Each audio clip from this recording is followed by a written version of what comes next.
Cabinet Secretary for Education, honorable members present, unions, all leaders present, walimu wenzangu, amjambo. Amjambo tena. Kwa majina ninaitwa Mwalimu Julius Bitok.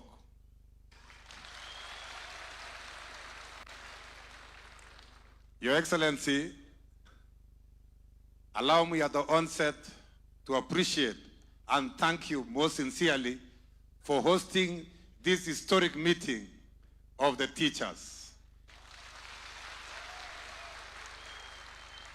It is the first time in the history of this country that Your Excellency, in your busy schedule, you decided to invite teachers to State House to have breakfast with you. Thank you very much, Your Excellency, for this historic event. Allow me, Your Excellency, also to thank you for your vision on education. We have seen what we have done in the last 3 years, the investment in many areas. We want to sincerely thank you for your commitment, your vision for education sector. Allow me, Excellency, now to introduce the people who have come from all over the country, the leaders, the cream de la cream of this country, from the grassroots. Allow me to start with delegates from the 3 unions, that is NAT, KUPPET, KUSNET, KEPSHA, and KESHA. Coast Province, allow me, Your Excellency, to request them to stand and we can be able to appreciate them. Coast Province, let's stand, Coast Province, or Coast Region. Let's stand, let's put our hands together to appreciate Coast Region. Thank you very much, Coast Region. Let us go to Northeastern Region. Can we kindly stand from Northeastern Region? Let's put our hands together to appreciate Northeastern as we wave His Excellency the President. Let's sit down. Thank you very much. Let's now go to Eastern Region. Very good. Eastern Region. Your Excellency, Eastern Region. Both from NAT, KUPPET, KUSNET, KEPSHA, and KESHA. Asanteni sana. Let's now go to Central Region, Central Kenya. Central Kenya, NAT, KUPPET, KUSNET, KESHA, and KEPSHA. Asanteni sana. Let's come to our host, Nairobi City County.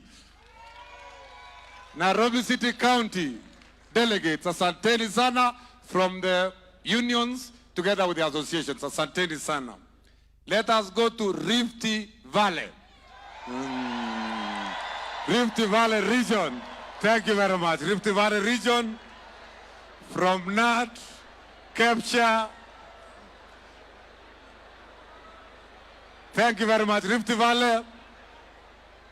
Your Excellency, sir, Rift Valley has 14 counties. 14 counties. So it is the largest of all. Your Excellency, allow me now to request Western Region to stand up. Western Region.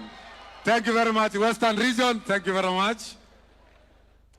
Allow me, last but not least, to recognize Nyanza Region.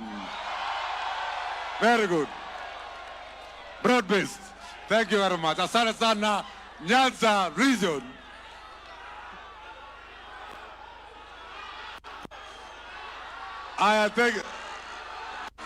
Thank you very much, Nyanza Region. Thank you very much, Nyanza Region.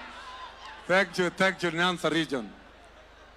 Your Excellency, sir, in a very special way, there are leaders who have organized these teams. They are the national leadership. Allow me, Your Excellency, in a special way, to introduce the national leadership of Kenya National Union of Teachers, NAT, led by the Secretary General. That is the national office. Allow me again, Your Excellency, to request KUPPET, Kenya Union of Post-Primary Education Teachers, Leaders, the National Office, asanteni sana. Allow me also to recognize the national leadership of KUSNET, Kenya Union of Special Needs Education Teachers. Thank you very much. Thank you very much. Allow me, Your Excellency, also to introduce KEPSHA, Kenya Primary Heads Association National Leadership. Thank you very much, led by their chairman.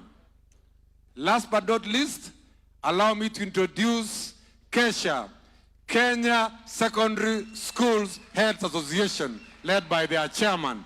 Thank you very much, Your Excellency. Before I call the CS, allow me, Your Excellency, to only make one statement. That we have had preparatory meetings with the leaders of the unions and the associations. And they have given us their memoranda, which, Your Excellency, we have graciously shared with you. His Excellency, fellow teachers, has captured all our issues through your officials. The memorandum is duly signed, has been presented to His Excellency, and he is going to prosecute those issues, including the appreciation, including the asks, including the requests. All the issues have been captured by His Excellency as presented by your officials. Allow me, Your Excellency, now to invite Honorable Julius Migos, the Cabinet Secretary for Education.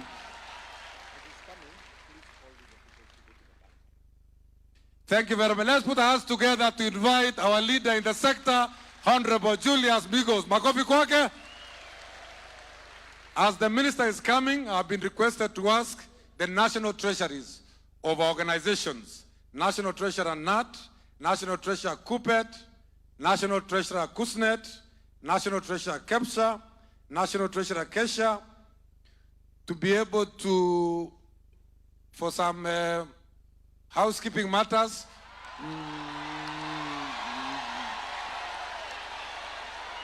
to meet Mike just behind the tent. Thank you very much. Let's welcome the minister in a very special way, Karibu Waziri. Thank you, Professor. Thank you, Professor. Walimu mpo! Walimu mpo! Arambe! Arambe! Thank you. Your Excellency, the President, Your Excellency, the Deputy President, allow me to ride on the protocols already established and take this opportunity to thank you most sincerely for hosting this team of the teachers of Kenya. Your Excellency, the importance of teachers in this country cannot be gainsaid. Each one of us has been shaped by these teachers. In my official duties that you graciously gave me, Your Excellency, I have interacted with these teachers, and I can state without any fear of contradiction that they are the most patriotic in this country. We have worked with them through various challenges, through their unions. Even when the issues were difficult, they were able to come to the table and say, the country, the students are bigger than our issues, and we resolve those challenges. I want to thank you most sincerely, teachers, for supporting the government reformed, especially because we are reforming our education sector to make it that much better for our children. Thank you for all that you do. And Your Excellency, because it's not my day today, let me take this opportunity to just confirm to you that they have assured me that going forward, we will ensure that the transition to grade 10 is smooth and seamless, and that they will support the government agenda because they understand how important the education sector is. Currently, we are undertaking a very important verification exercise of our institutions, of our enrollment numbers, and these teachers and their unions have supported that exercise so that we can clean up our sector and make sure it is the best sector in this country. Thank you for your support. Thank you for supporting the government. Thank you for supporting our children, and God will bless you. Thank you so much for everything that you do. We will work with you. As you know, some of us work very silently, but we resolve the challenges that we face, and the results are there to be seen. With those few remarks, let me take this opportunity to invite our Deputy President, Professor Kithure Kindiki, to make his remarks and invite the President. Fire si fire! Fire si fire! Moto si moto! Noma si noma! Karibu sana, Your Excellency. Hey. Aya. Your Excellency, the President, fellow teachers, Your Excellency, allow me just to say 3 quick things before I invite you. First is to recognize the role that teachers play in shaping the destiny and the future of the children of Kenya. Your Excellency, those adults who have been to school do not remember the teaching methods that they were taught with and the techniques, but they remember the teachers who helped them become what they are today. Teachers are the only people I know who lose sleep because of the children of other people. And I agree with what has been said here, that if they are patriotic people, selfless people, people who give their all for the sake of others, it is the teachers of Kenya and the teachers of the world. And therefore, Your Excellency, you've done well to recognize these heroes and heroines of our country, and I'm very proud to be associated with the teachers of Kenya. Mheshimiwa Rais, ni vile mkutano ni yako, ningewauliza tu, walimu ni fire si fire? Walimu ni fire si fire? Walimu ni fire si fire?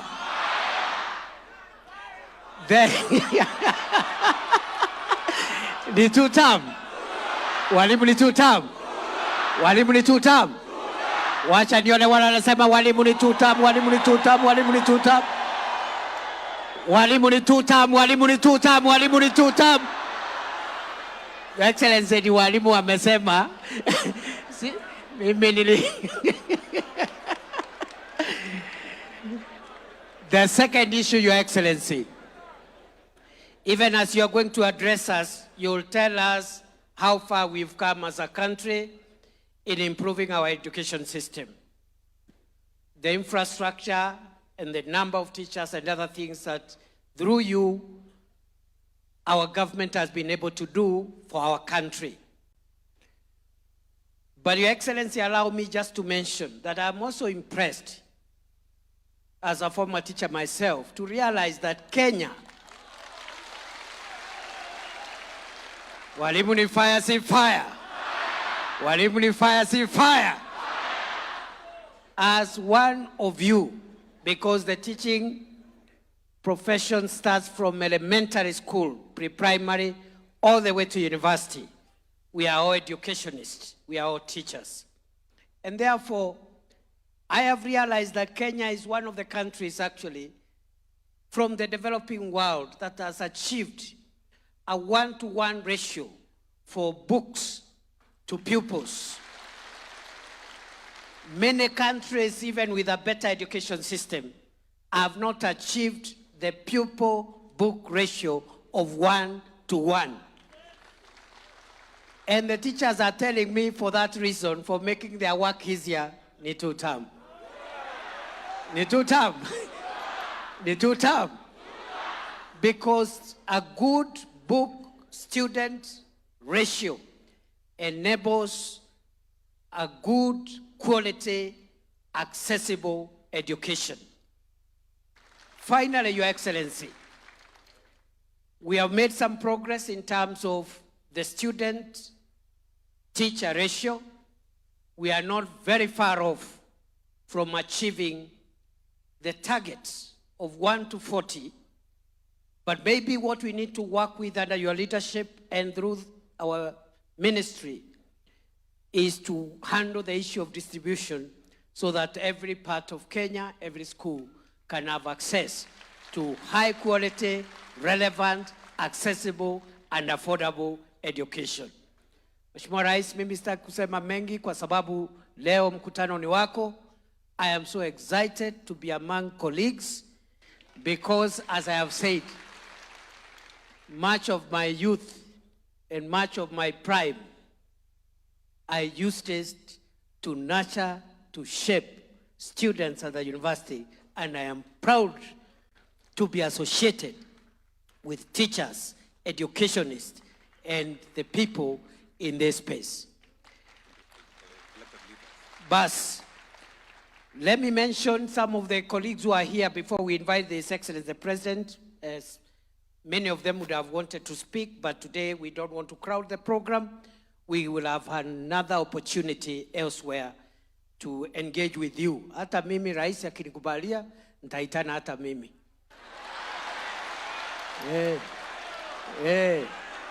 Si ndio? Ama namna gani? Ni fire. Ni fire. Basi lakini mniombee ruhusa rais anikubalia, mimi nitaitana. So in our midst, you know, we have our education committee in the National Assembly, which helps us to oversight the education sector. The chairperson, the chairman of that committee is here with us, the Honorable Julius Meli, MP for Tinderet. Na huyu ni mwalimu mwenzetu, hata yeye alikuwa mwalimu. Huyu alikuwa principal zamani. Ni fire, si fire. Vile vile, we have the vice chair of that education committee, Honorable Eve Obara. Honorable Eve Obara is the member of parliament for Kasipul Kabondo. Na mimi nimeona wenzetu hapa mumesema broad-based ni 2 term. Broad-based ni 2 term. Broad-based ni 2 term. Number 3, we have other members of the committee, the Honorable Rebecca Tonkei, women representative for Narok County. We have the Honorable Julius Taitumu, member for parliament for Igembe North. We have the Honorable Professor Barto, member of parliament for Moiben, and also one of us, a former teacher like all of us, those of us who have been teachers. Then we have the Honorable Jerusha Momanyi, member of parliament for Nyamira County. And we have the Honorable Mwalimu Peter Orero, MP for Kibra. Kwa hivyo wenzangu, mimi nimefurahi kufika hapa. Tutaonana siku nyingine. Wacha sasa tumkaribishe Rais wa Jamhuri ya Kenya. Ni fire, si fire? Ni fire, si fire? Wapi nduru ya Rais William Ruto jameni?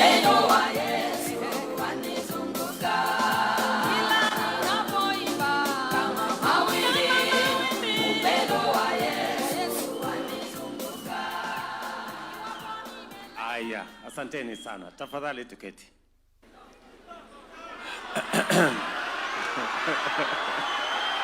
Asanteni sana. Ndugu walimu, hamjambo? Walimu hoye! Bwana Yesu asifiwe. Huyu naibu wangu mnamuonaje? Ni noma si noma? Ni fire si fire?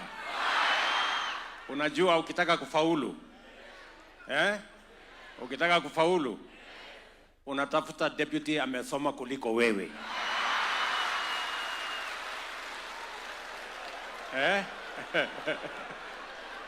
If you want to succeed, you put people around you who are more intelligent than you. Saa ile wanakusaidia kushine, you take the credit, wao ndio wanafanya job. Si ndio? Nilikuwa na mwingine alikuwa analalamika hajasoma. Nikaona ataniangusha. Lakini ndugu walimu, mimi nawakaribisha. Asanteni sana kwa kubali mwito wangu, munitembelee. Hii mkutano ya walimu, mimi ndio nimeuliza. Na nimeuliza kwa sababu I have reasons why I want us to have this meeting. Mnanielewa? Najua kumekuwa na maswali mengi. Walimu wanaenda kufanya nini State House? Mbona hii mkutano inafanyika State House? Mbona sijui nini, maswali mingi. Mimi kwa sasa ndio mwenye hii boma.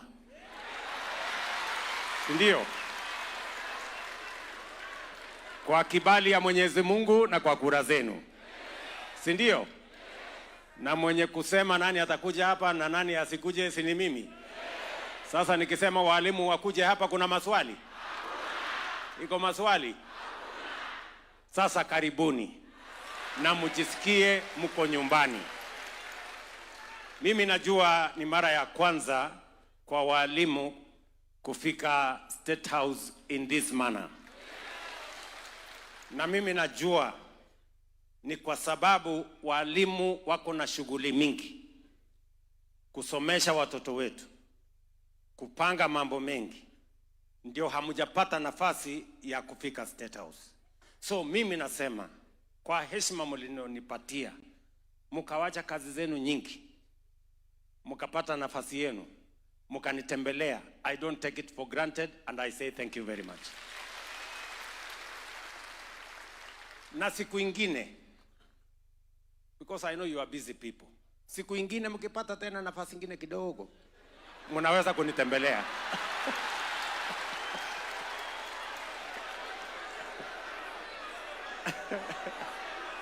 Sindio? So I want to say welcome the teachers of Kenya. And I want to associate myself with the sentiments that have been made by my deputy, that teachers are the greatest patriots and heroes of the Republic of Kenya. Teachers mind about the children of others. They spend sleepless nights thinking about the children of others. And I want to tell you, teachers, on behalf of parents, including myself and the people of Kenya, we are truly grateful for your contribution to the success of our nation. Na leo mimi nataka niseme ya kwamba I have reasons why I've invited you here. Na mimi nataka kidogo, mimi naona my deputy, the CS, wale wameongea, mimi naona kama wako na njama ya kuniharibia mkutano.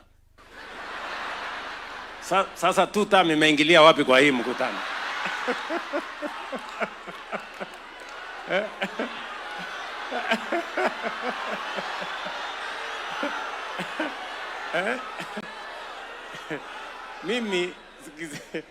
Mimi nimewaita hapa, si ndio? Sio kwa sababu ya siasa, hapana. Mimi nimewaita hapa kwa sababu nataka tuongee mambo ya Kenya na mambo ya elimu. Two things. Mnanielewa? Lakini as always, unajua we have a very interesting country. Si ndio? Unajua Biblia inasema mahali kuna wawili wamekutana ama watatu, Mungu yuko kati yao. Si ndio?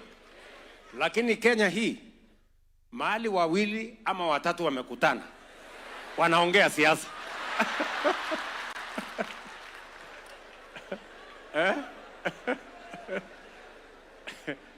So, mimi nataka niseme hivi. Mimi najua mko na maneno. Si ndio? Ati mingi sana. Mko na maneno mingi sana. Na mimi pia niko na maneno. Ala. Kwani mnafikiri nyinyi mko na maneno na mimi sina? Hata mimi niko na maneno. Vile nyinyi mmekuwa mkinitafuta kwa maneno yenu, mimi pia nimekuwa nikiwatafuta kwa maneno ya Kenya. Sasa leo hapa tumekutana. Si ndio? Nyinyi mtasema yenu na nitawasikiza kwa makini. Na tafadhali mimi naomba nikisema yangu munisikize pia kwa makini. Si ndio? Sasa mimi nataka niwaongeleshe. First, you as citizens and professionals of the Republic of Kenya. That is the conversation I want to have with you. Number two, I want to talk to you about matters education in Kenya. And then number three, I want to listen to you through your officials on the matters that you want me and the government of Kenya to address. And then number three, I want to tell you about the future of Kenya.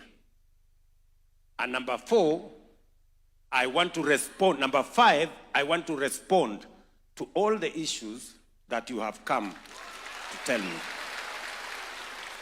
Na mwisho, nitaketi chini, muniulize maswali.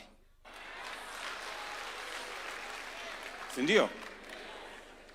Munaonaje hiyo lesson plan?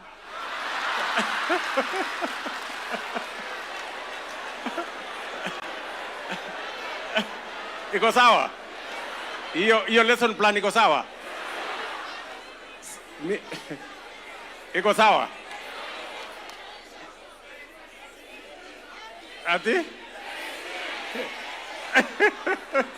Ati exceed expectation. Sasa sikizeni. Mimi niliambiwa na mwalimu, unajua kwanza nawaletea salamu kutoka my former girlfriend, ambaye ni roommate wangu. Now my wife, ambaye ni mwalimu kama nyinyi. Amenikumbusha nilete salamu kwenu. Na alikuwa ananiambia lesson plan inaanza from the known.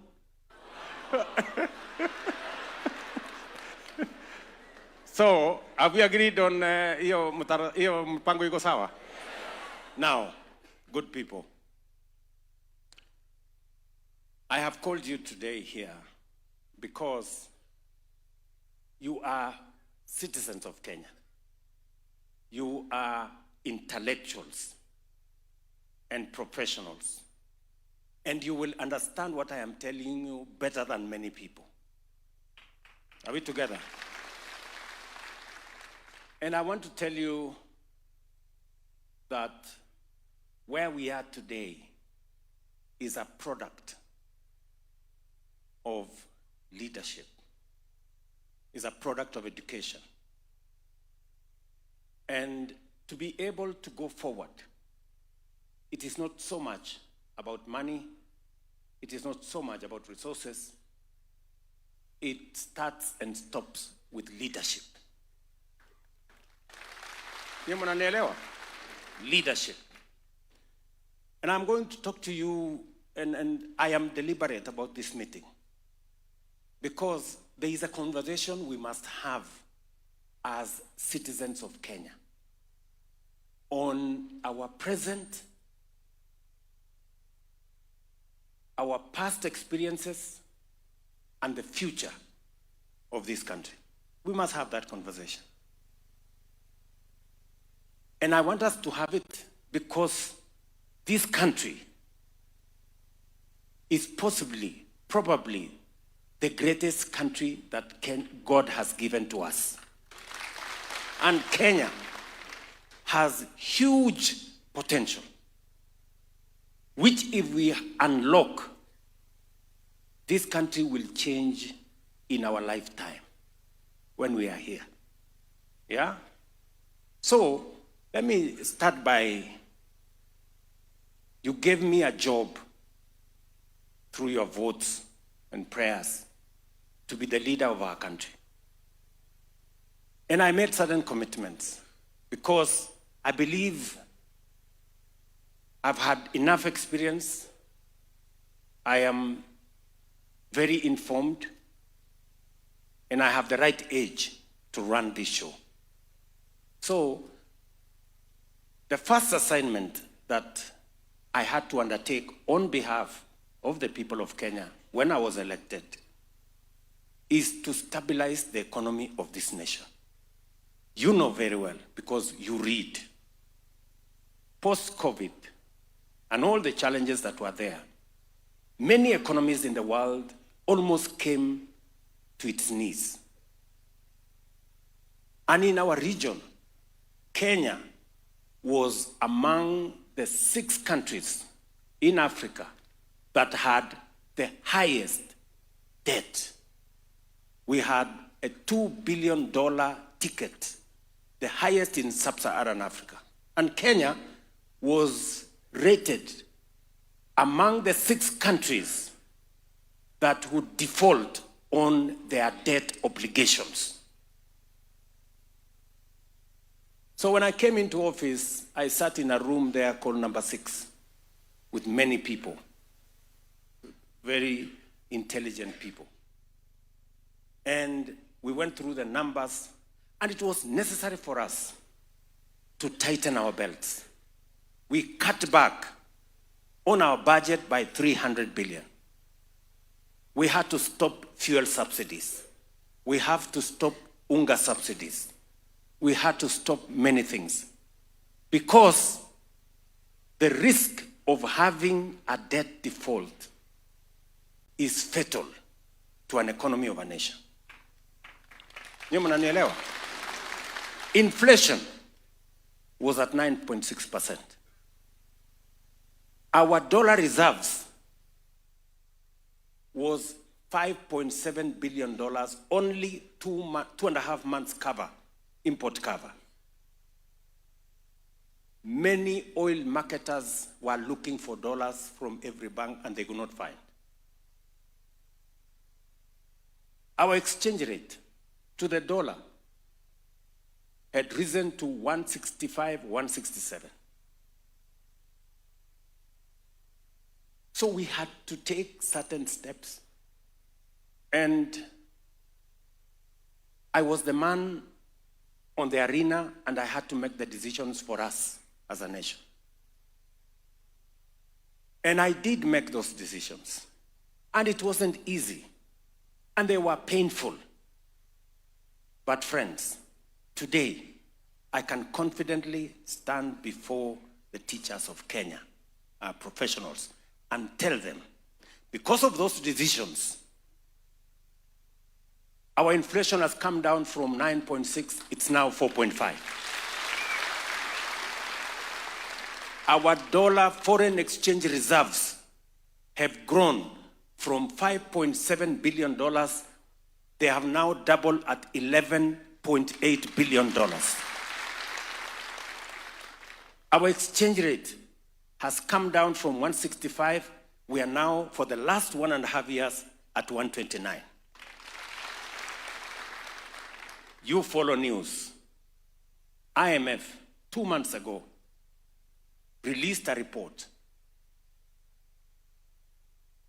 which showed that Kenya had overtaken Angola, had overtaken Ethiopia.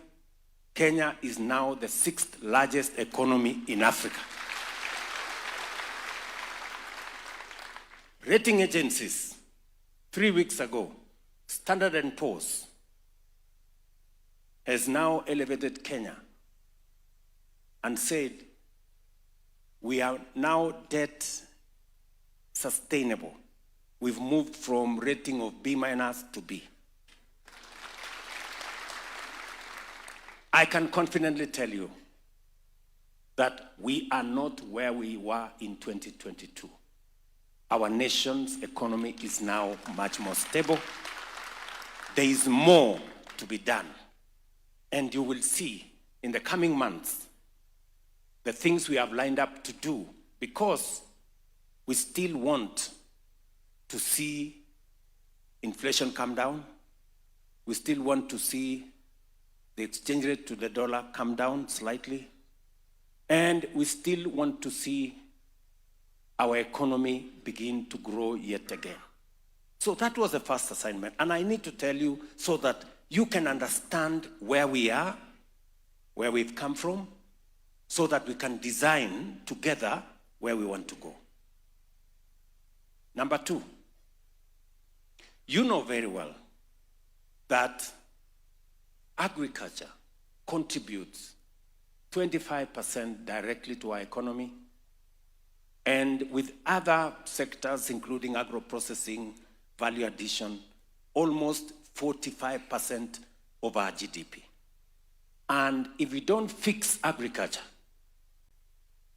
we cannot sustainably drive our economy. It became my assignment, and I told the people of Kenya that I am going to deal with the agricultural sector issues so that we can transform that sector, so that we can achieve food security, we can grow agro-processing and value addition to create jobs, and we can expand our exports and get more money. Where were we in 2022? Unga was at 240. Our sugar industry was in dire straits. The price of coffee was 60. Many farmers were thinking of how to get out of coffee. Many farmers were thinking how to get out of sugarcane growing. Milk was selling at between 32 shillings and 35 shillings. The whole agricultural sector had very high input costs. Fertilizer was at 7,000, 6,500, 7,000. Unanielewa? So what did we have to do? First, I made the decision that we are not going to continue subsidizing consumption. Instead, we are going to subsidize production. And as a result, we put government money in fertilizer subsidy. We put government money in subsidizing our seeds and that sector. That is number one. Number two, we worked on getting rid of brokers and cartels and crooks in the agricultural sector. Those of you from Western Kenya, you know what was happening in the sugar industry. Sindio? You know what was happening in the sugar industry? The sugar industry had become captive and hostage to a few characters who determined who gets what, which license is issued, who goes where. And they were so daring and brazen. It took me to tell them, mambo ni matatu. Yes. Ama hamukusikia hiyo story? Yes. Kwani mngetaka nifanye nini? Watu wengine walisema ati nimethreaten watu. Hapana. Si ndio? This coffee sector was also a hostage of a few people. One person was a farmer. He has a license as a miller. He has a license as a broker. And he is the one buying coffee at the Nairobi Coffee Exchange. One person. Undermining everybody and causing confusion and making sure that they make the most money, farmers make the least. Munanielewa?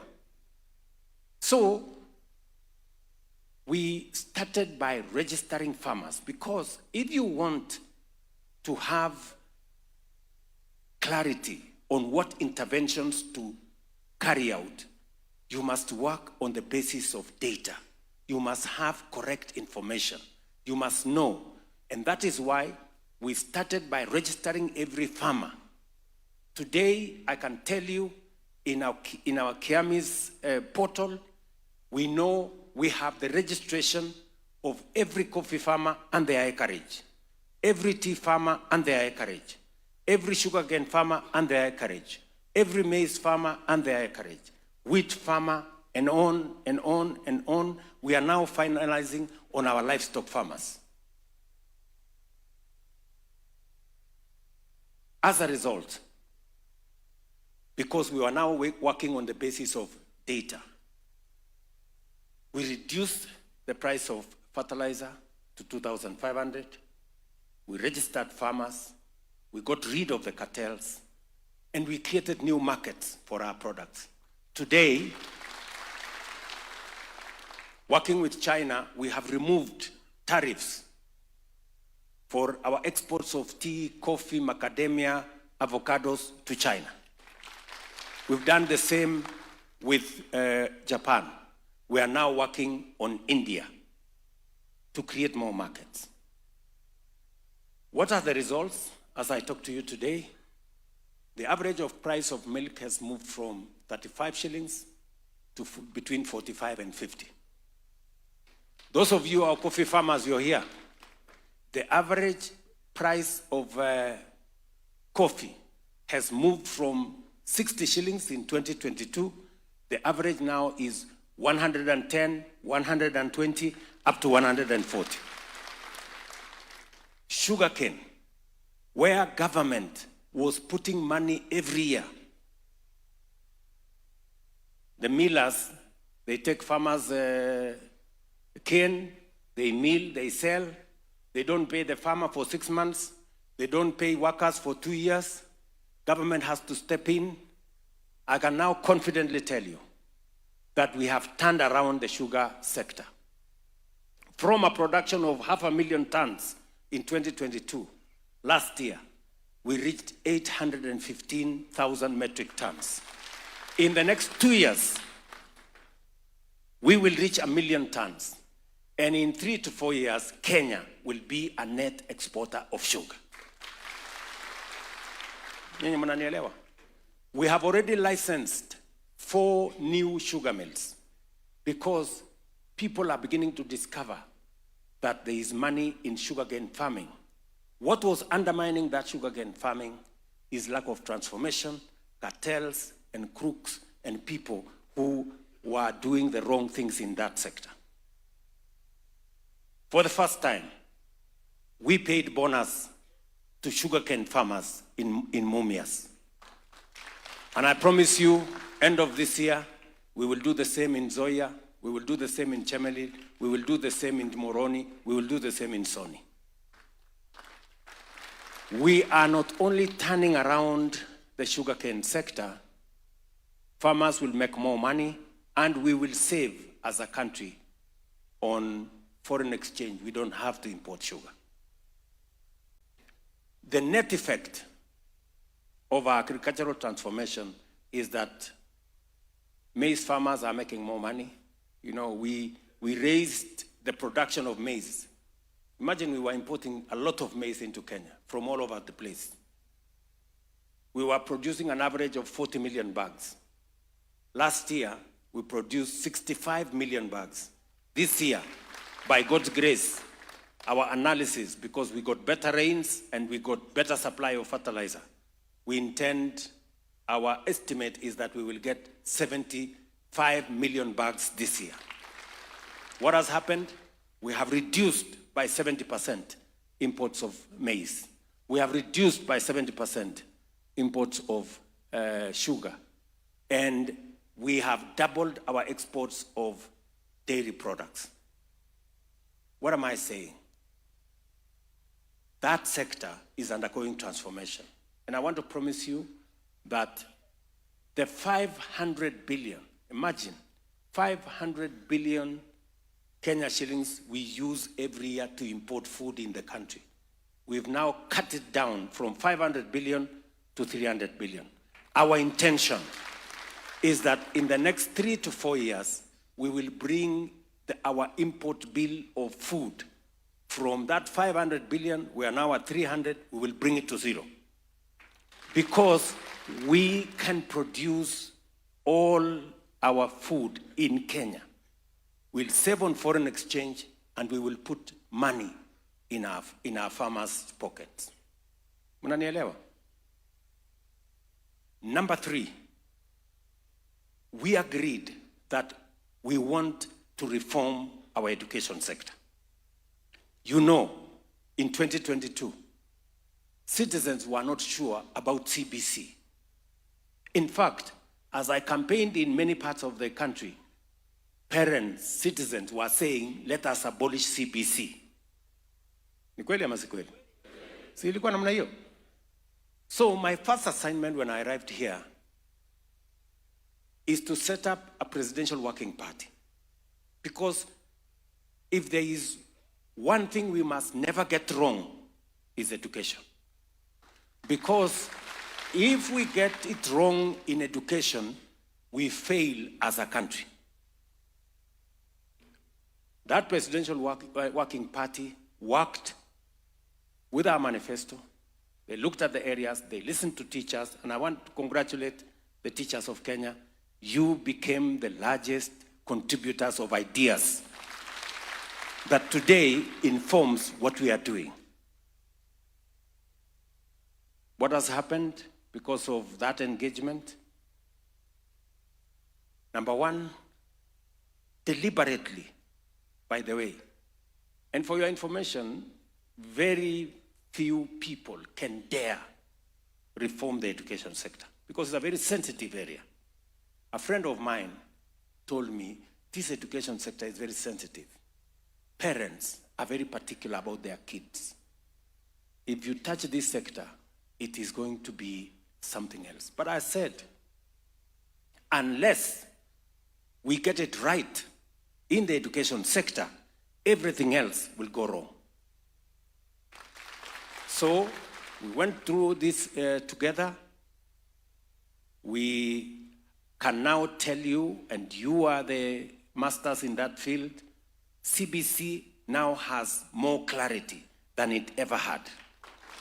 The transition of our kids is now clear, and I want to thank you for supporting that sector. Number 2, I have increased the budget from the education sector from 540 billion in 2022. This year, it is at 702 billion. The largest increase in funding in the education sector in Kenya. And I'm not doing it because of guesswork.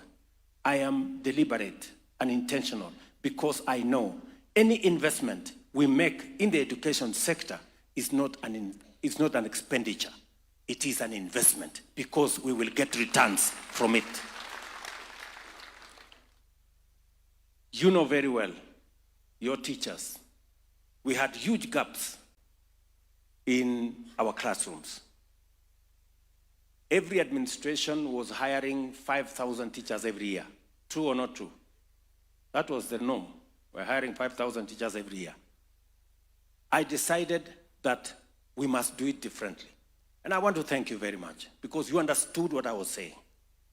You allowed us as government to hire huge numbers of teachers, even though we started with interns, because it was necessary for us first to have teachers in classroom, get them out of the streets, balance the money we have. And today, I can confidently say in this teachers meeting that we are slowly closing the gap on teacher-student ratio. We now have 76,000 teachers teaching.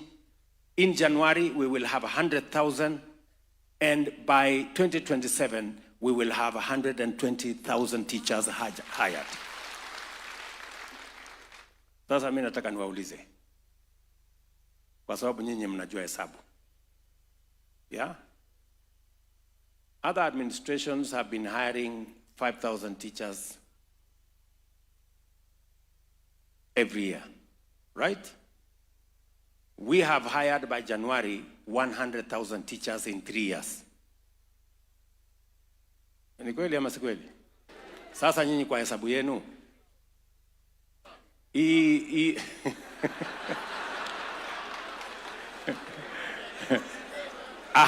acha niwaulize 100,000 teachers, kama tungeendelea na ile mpango ya zamani ya 5,000 teachers every year, how long will it take us to hire 100,000 years? 20 years. So teachers that were supposed to be hired in 20 years, we have hired in 3 years. Ni kweli ama si kweli? Tunaelewana? On top of it, we have put money to have more classrooms. We have now built in the last 3 years 23,000 classrooms. And I want to thank members of parliament who are here, the chair of the committee and all the committee members. They have worked with me to make sure that we provide resources through CDF and through government resources to to build more classrooms, because classrooms and teachers form the foundation of learning. Then we can input the rest of the things in between. Tumekubaliana ndugu zangu walimu? On top of that, it was necessary for us to look at funding. And I am happy that we are going to be discussing later. I have seen in some of the asks you are going to ask me how we can enhance funding. But we had to start from somewhere. We had serious problems with our universities. Most of our universities, actually 23 of our universities, had been declared insolvent. Egerton University, Nairobi University, Kenyatta University. Most of our universities, Moi University was almost dead. Most of our universities were paying salaries, half salary. They were not remitting pay as you earn, NSSF and all those. We had a big crisis. And let me tell you, good people, the reason why I had to take a very informed stand on matters education is that if you want to destroy a nation, go to education and do the wrong things. Because for so long, our universities were struggling. And it was not right, because what was happening is that we were sending so many kids to university. We're not providing the resources. They had to begin to cut corners. And ultimately, we were going to have half-baked graduates. And that is the reason why we had to have the difficult conversation on funding in our education, especially our higher education. I can now confidently stand before you today that our higher education, ask any vice chancellor, the new student-centered model has increased resources available for teaching at the university. In 2022, the maximum was 45 billion. If you go to this year's budget, it is 82 billion shillings, from 45 billion to 82 billion shillings this year. Universities can now pay salaries in full. They can pay their tax obligations. They can pay their suppliers. And slowly, we are bringing to the rails our university education. Our TVETs, the numbers in 2022, we had 340 students in TVET. Now we have 720, and I have agreed with the ministry that we want to have 2 million by 2027 in our TVETs. And by the way, it is intentional. And I will tell you why. I'm going to tell you why. Number 5, we have been thinking of an open university of Kenya for many years. Many countries have done it. I tried to do it when I was Minister for Education. I I was moved, or was it fired before I could finish it. So, but I had promised that when I get an opportunity, this is one thing I wanted to do. Today, I can confidently tell you, we have the Open University of Kenya at Konza City. We now have 10,000 students in the Open University of Kenya.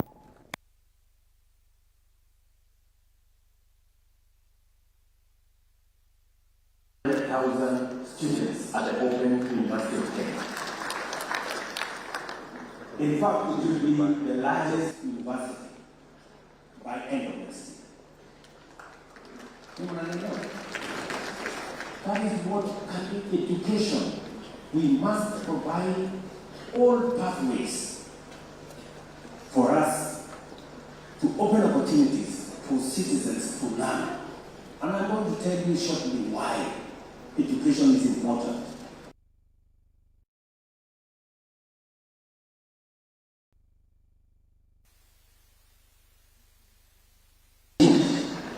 If we have to move Kenya to the next level, education is at the center.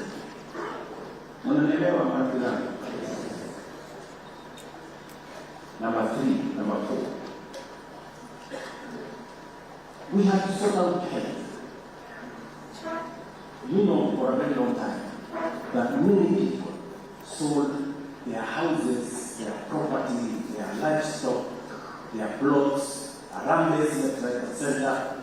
for matters health. Some decided to stay at home and die because they don't know how they will pay if they go to hospital. Many Kenyans died of illnesses that could be treated, but because there was no mechanism. And that is why we undertook to say, let us have a paradigm shift in the delivery of health in Kenya. And this is not a conversation that started last year. Universal health coverage was in the NAC manifesto. Professor Anyang' Nyong'o was Minister for Health. He tried, he did not succeed. Universal health coverage was in the Grand Coalition. Charity Ngilu tried, we did not succeed. Universal health coverage was in the Jubilee Manifesto. It was among the big 4. Our minister then, Cicely Kariuki, we tried, we did not succeed. Strangely, in the last election, universal health coverage was in the Kenya Kwanza Manifesto, and it was also in the Azimio Manifesto. Unanielewa? So it is something we agree, all of us, that it is something to be done. But nani atafanya ndio kizungumkuti. So that's why this time round, I said, whatever it takes. Niitwe Zakayo, niitwe nani, ni sawa, lakini this thing, we must do it.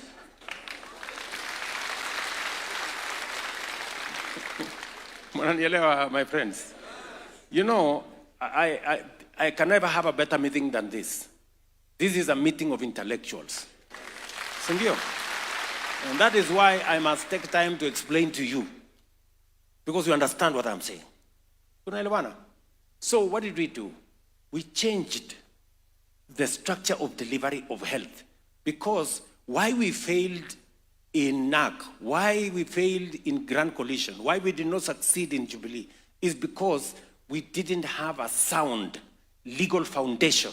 Because universal health is not a roll of the mill, it's not a simple thing. It is probably the biggest project a government can undertake, because it involves every citizen. Health is not a sectional issue. Health is a national issue. So we changed the law. From one law of NHIF, we now have 5 pieces of legislation. We have passed 4. There is one now in the works in Parliament. We changed the funding structure. We've changed the delivery structure. And now I can confidently tell you, for the last 1 year, which we have implemented universal health coverage under SHA. It's been difficult, but you are beginning to see the results. SHA is beginning, there was initially, it's not working. And then it came to, it is working, but. So we are moving.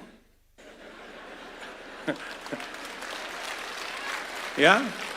We are going to remove the buts. And I want to promise you, we are determined. SHA universal health coverage must work.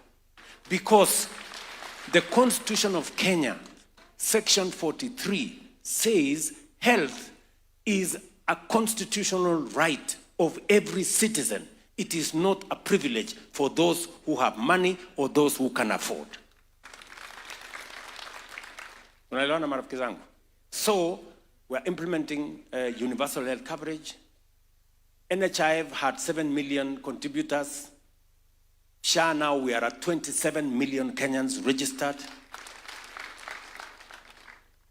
It was a preserve for a few.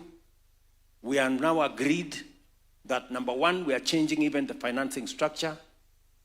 The old NHIF, the low cadre of people, you know, wale watu wa chini huko, the lowest was 500 shillings. 500 shillings is for the people whose income is between 3,000 and 5,000 a month. Assuming even it is 5,000. If you tell somebody who is earning 5,000 a month to pay 500, what percentage is that? 10%, right?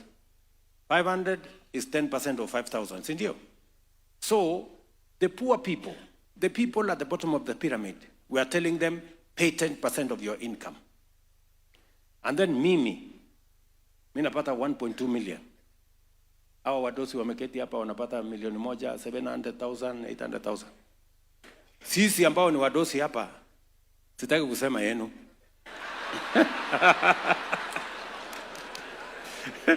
Sindio? Sisi tulikuwa tunalipa 1,700. If you do a percentage of 1.2 million, 1,700, it is 0.01%. Sasa, good people, you are intellectuals. The poor are paying 10%. The rich are paying 0.00. Is there any fairness? Is there any logic? Tunaelewana? So what did we decide? We said, let's have equity. Let us be fair. Let us have a standard figure. Let everybody pay 2.75%. Mama mboga na wale wengine wateremuke from 10% wakuje 2.75%. Na sisi tutoke huko 0.0 sijui ngapi tukuje 2.75%. Tunaelewana? Now from 1,700 I used to pay, now I pay 40,000 every month. Mama mboga yake imeteremuka from 500, kuna wenye tutawalipia na kuna wenye watakuja 300. Now the base is 300. We're trying to create an element of fairness. Na hiyo ndio makelele mimi napigiwa kwa hii town.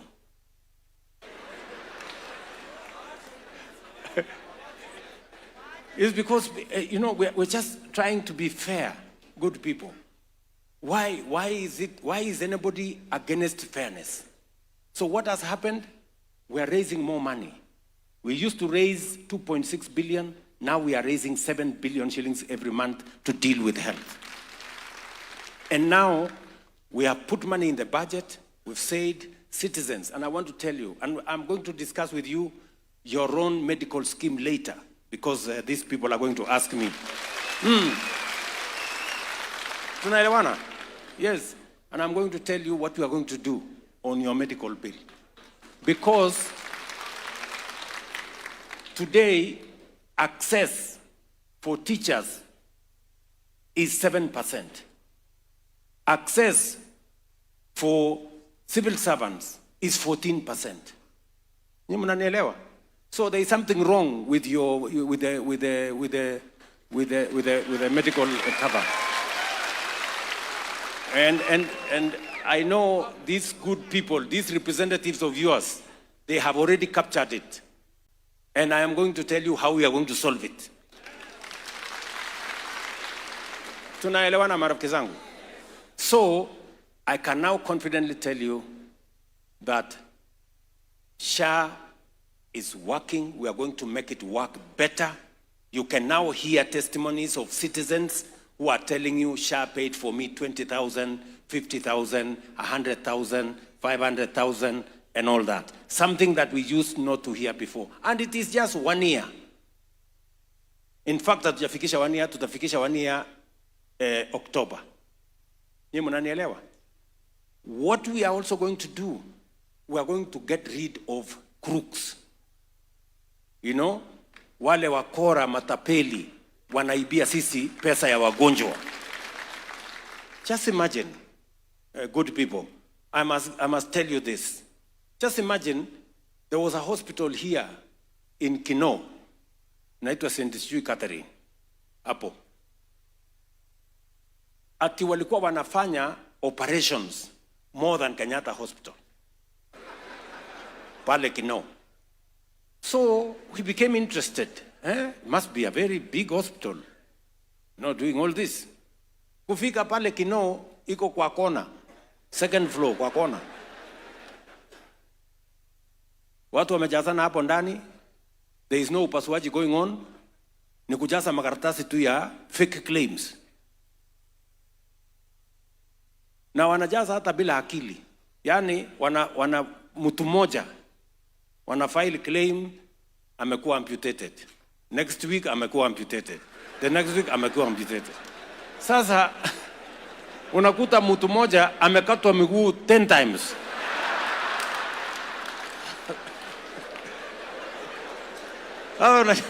Unashangaa kwani huyu mtu alikuwa na miguu ngapi?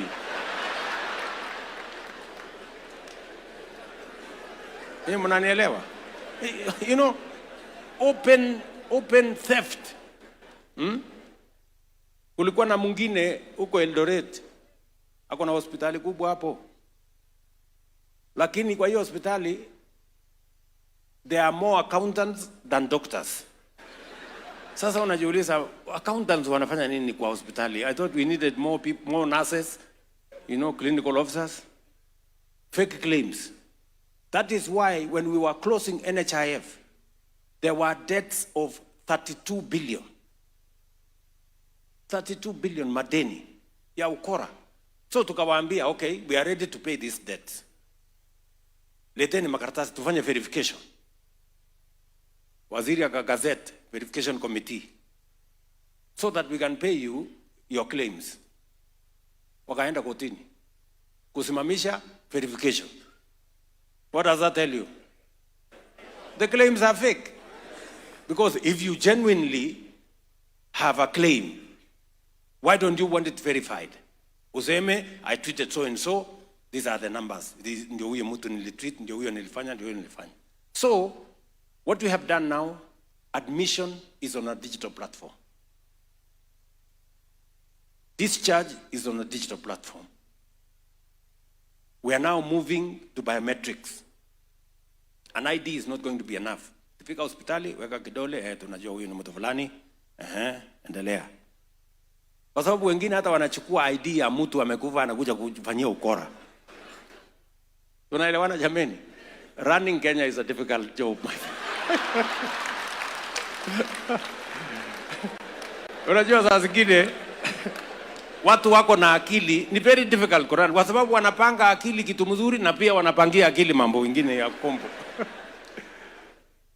Tunaelewana?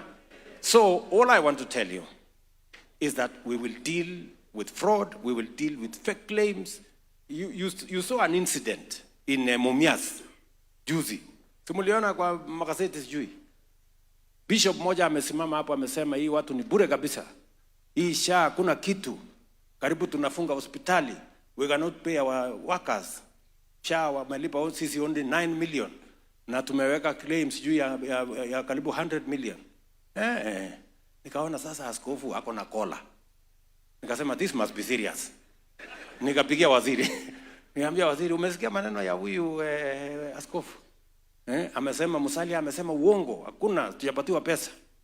Nikamwambia mniletee data. Aletewa data. Ndio hii cash transfer, electronic transfer ya pesa, bank ndio hii, nini ndio hii.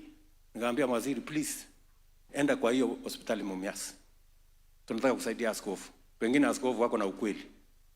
Kufika Mumias, askofu amepatiwa, bwana askofu, ndio hii makaratasi. Siku fulani ulilipwa pesa fulani, mpaka tukaita bank manager wao. Bank manager ana confirm tulipata hii pesa. Ya hiyo hospitali inaitwa sijui St. Mary's. Tulipata 98 million. Nyinyi mnanielewa? Askofu ndio huyo, I'm sorry, I was misled. Really? You know? Nyinyi mnanielewa? Wenye kumwambia askofu hiyo story yote ni watu yake kwa hospitali wameiba from his own hospital.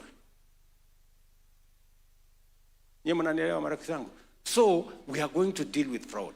Mutasikia makelele, but it is because if we don't deal with fraud, we will not succeed in anything. So I just want to confirm to you, we are going to make sure that health sector works. Lastly, because I just needed to give you a small brief of the assignment you gave me as the President of Kenya. Lastly, it matters to create jobs for our young people. And you know, jobs don't happen. They are as a result of deliberate, intentional policy decisions. That's how you create jobs. That's how jobs are created everywhere in the world. So we have 4 pathways that we intentionally decided we are going to pursue for us to get young people. As we invest in education, we must also find pathways for them to be meaningfully engaged. So number 1 is our housing program.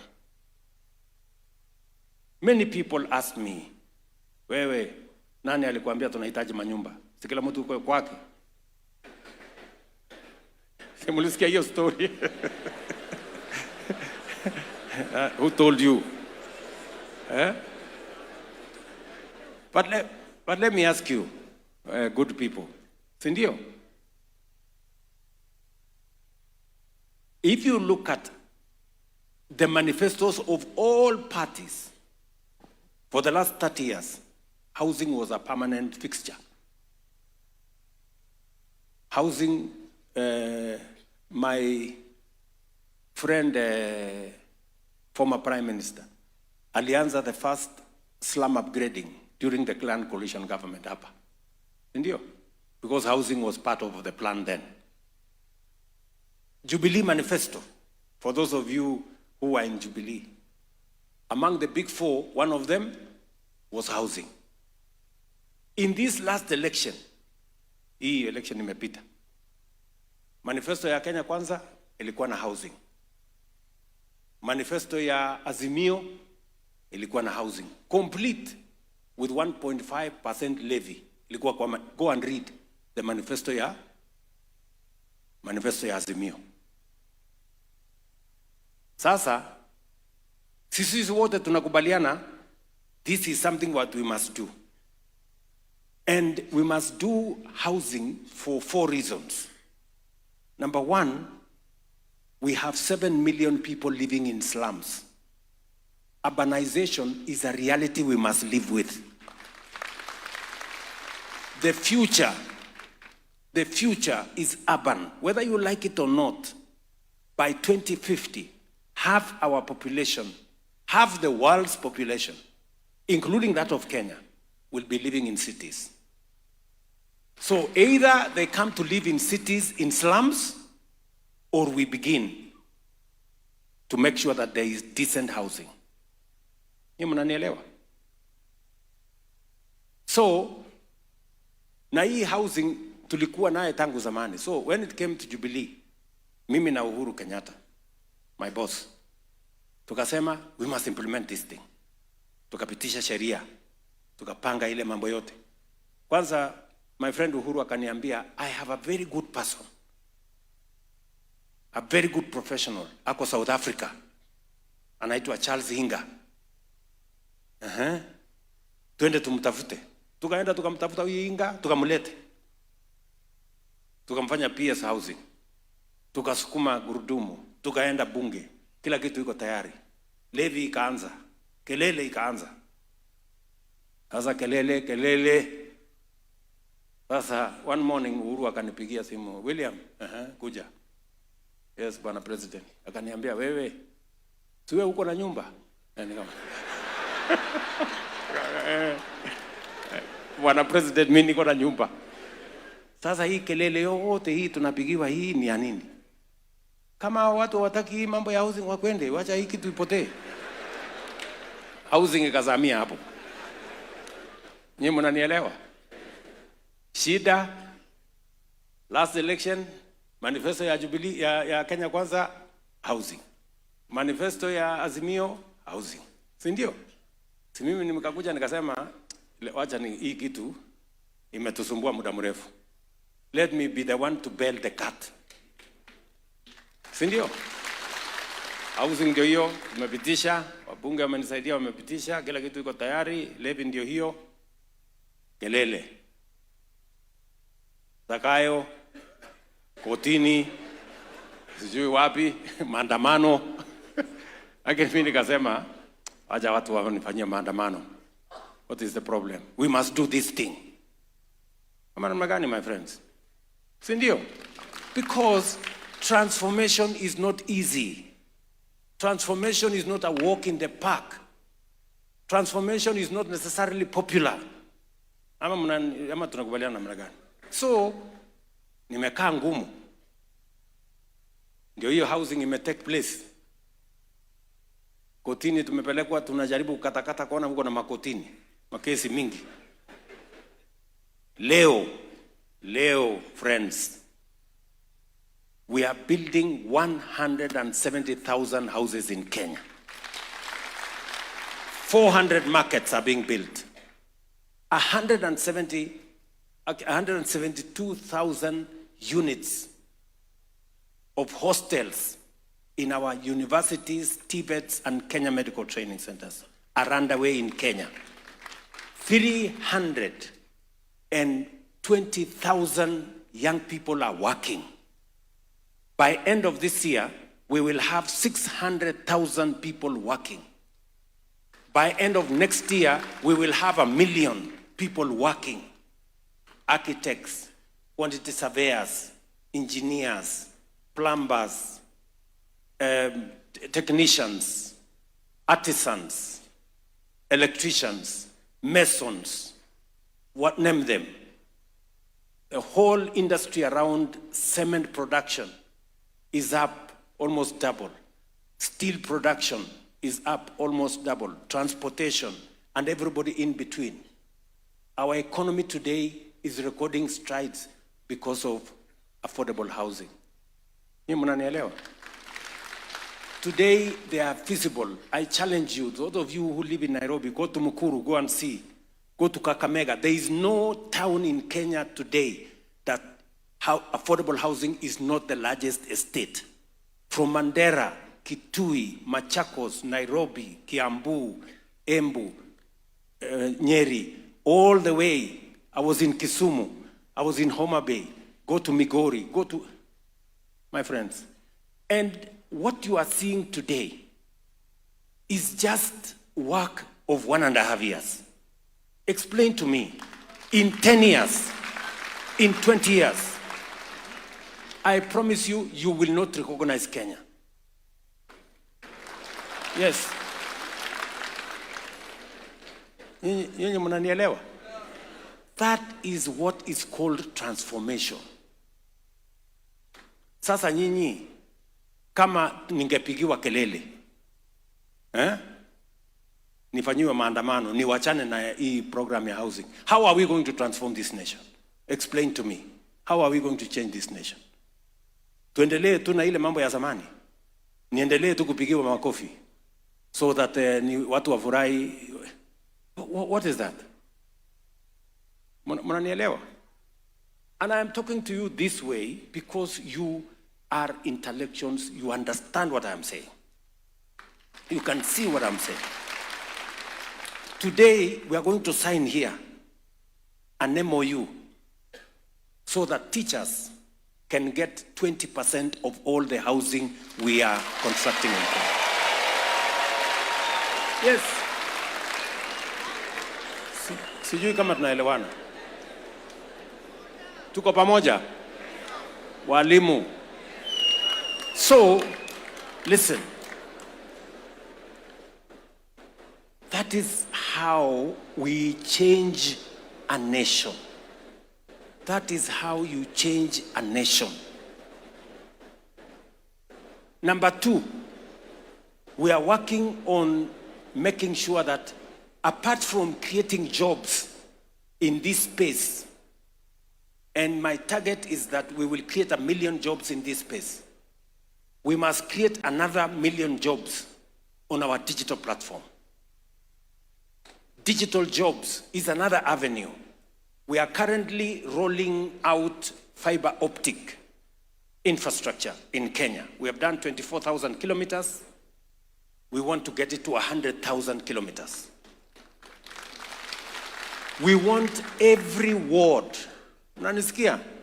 If you go to Tatu City, Kenda ba Tatu City, I was there last year. Na nilienda kufungua one building that has 5,000 young Kenyans working for American companies from Ruiru here. They are working for American companies, digital jobs from Ruiru here. We are rolling out fiber optic because we want an ICT hub in every ward in the Republic of Kenya. And I will tell you, that is what it is. We want to roll out. We can also create 1 million jobs already from places like Tatu City and all the ICT hubs and the Jitume hubs. We have already 180,000 young people monetizing their talent, earning money in the digital space. We want to create 1 million of those young people in the digital space. Number three, because of teachers and because of our teaching, we have the best human capital anywhere in the world. Foreign companies, if you give them a choice between hiring a Kenyan and hiring any other person, they will want to hire a Kenyan. Why? We speak good English. Kenyans require very little supervision. You know? This is information foreign companies are telling us. We have the right work ethic. Wakenya ni watu wa kujituma.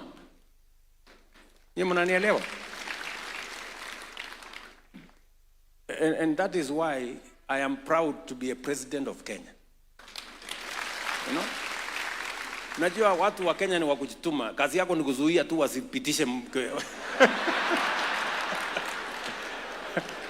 ukiwaambia barabara ni hii. Utaenda mbele tu kuambia hapana piga kona. You see? So, what is happening? So, many people began to take advantage because many companies are looking for Kenyan workforce globally. So, we had these recruiting agencies. They realized that there is an opportunity.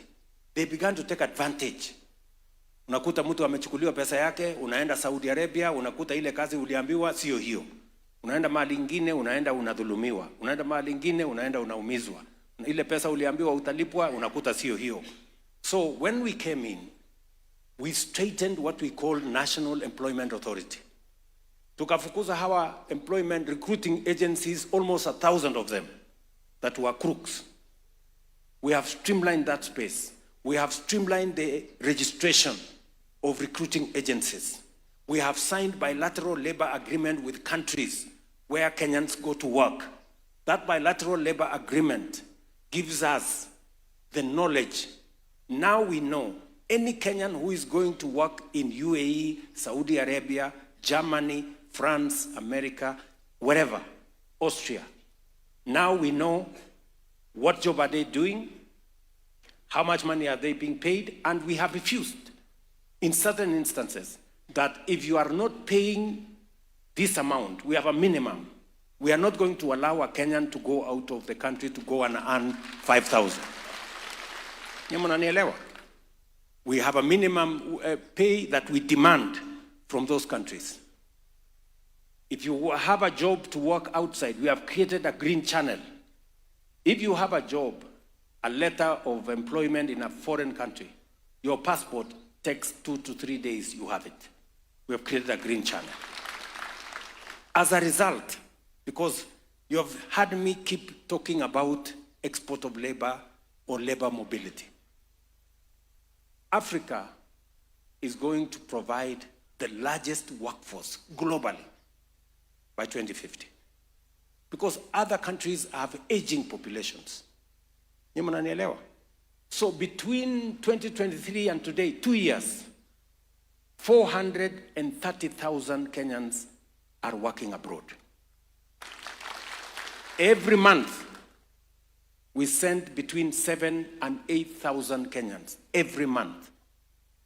We know their names, we know where they're going to work, we know how much money they're going to earn, and we know when they get into trouble how to get them back home. I told you, jobs are as a result of deliberate government policy. They don't just happen. We have to organize policy and direct resources in the right place. Today, those who cannot afford to pay a ticket through National Youth Development Fund, we can now advance them money, which they pay within 6 months, for them to buy tickets, them to pay whatever they want to pay, go work abroad, send us money, grow the country. What has happened? We have increased foreign remittance by $1 billion. It was $4 billion in 2022. This year, it was $4.9 billion US. Because of millions of Kenyans who are working abroad and they are sending money back home. It is the reason why our reserves at Central Bank are growing. Good people. I was talking about jobs. Jobs because of housing, markets, hostels, jobs through digital jobs, jobs using export of labor. These are deliberate intentions, and we can quantify how many people have gotten jobs. It's no longer a game of guesswork. I have told you this story. Now I'm going to tell you one, kidogo, because I want to persuade you as intellectuals that this country has tremendous potential, and we can change this country from a third world to a first world in our lifetime. That is the conversation I want to have with you. Yeah? And I want to give you a context.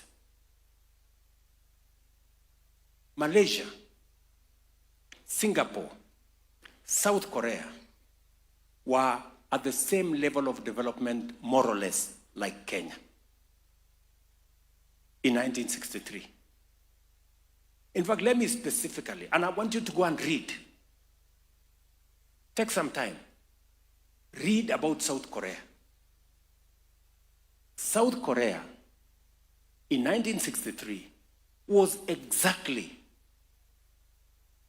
like Kenya in terms of education. They are an agricultural economy like us. The level of education was like ours. Their GDP per capita was actually 78, Kenya's was 80. Were the same. In 1963, Today, South Korea, their GDP per capita is 20 times that of Kenya. Nyinyi mnanielewa? 20 times. Our GDP per capita is $2,200. Theirs is close to 40,000. Nyinyi mnanielewa? Malaysia, Singapore, and I invited the president of Singapore, alikuja kunitembelea hapa 2023. They were almost at the same level with us. Today, Singapore has 95%, almost actually 98% of their citizens are homeowners. Kenya, 7 million people are living in slums. You see the difference? 98% of their citizens are homeowners. Where to 7 million are in slums. Forget about home ownership. Home ownership ndio hii sasa tunapanga na affordable housing. Singapore was a slum like Kibera yetu hii. Watu walikuwa wanapika pombe, wako na nguruwe hapo, wako na kuku mbili. If you see the pictures, if you see the pictures, yeah, Singapore, it is exactly Kibera. Today, Singapore is in the first world. Their GDP per capita is 156,000. Yetu ni 2,200. Ni mnanielewa?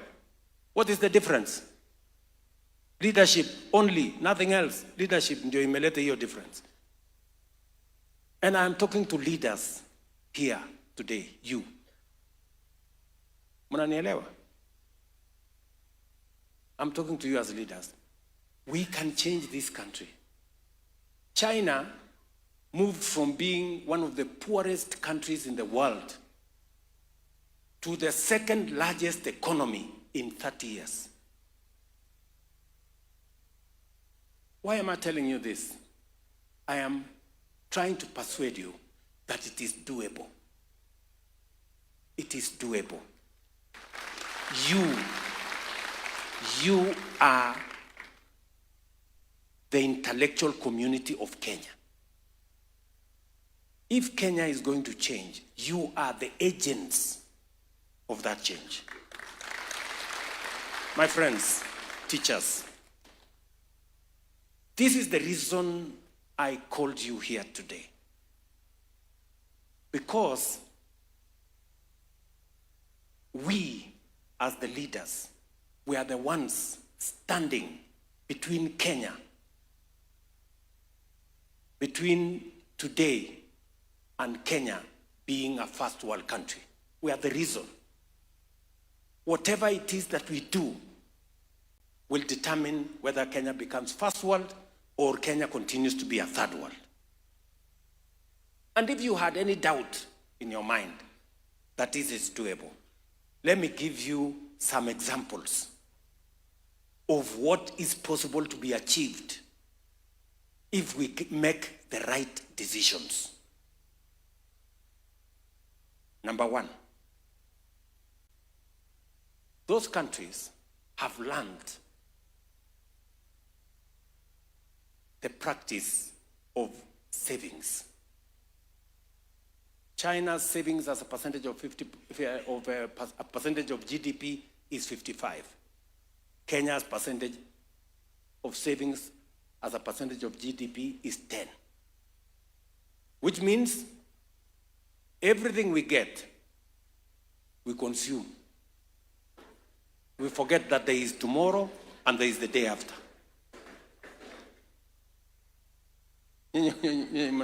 Mnanielewa? It is so bad that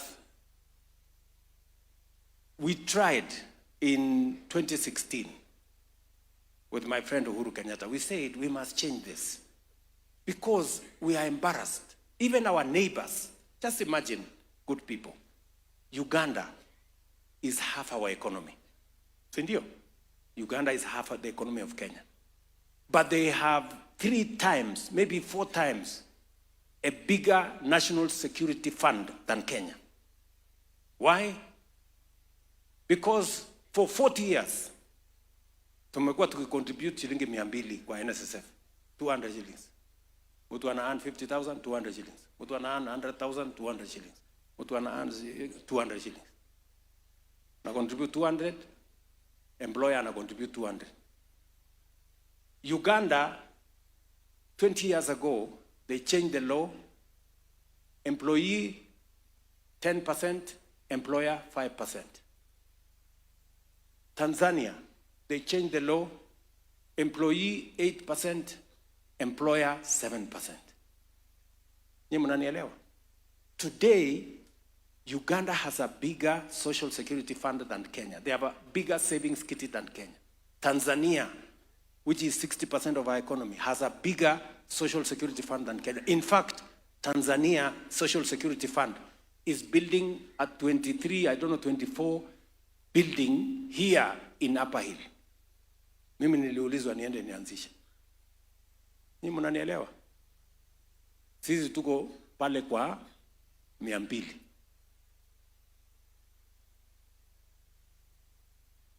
That is why when I came into office, unajua tulipitisha sheria because we had said let every employee contribute 6%.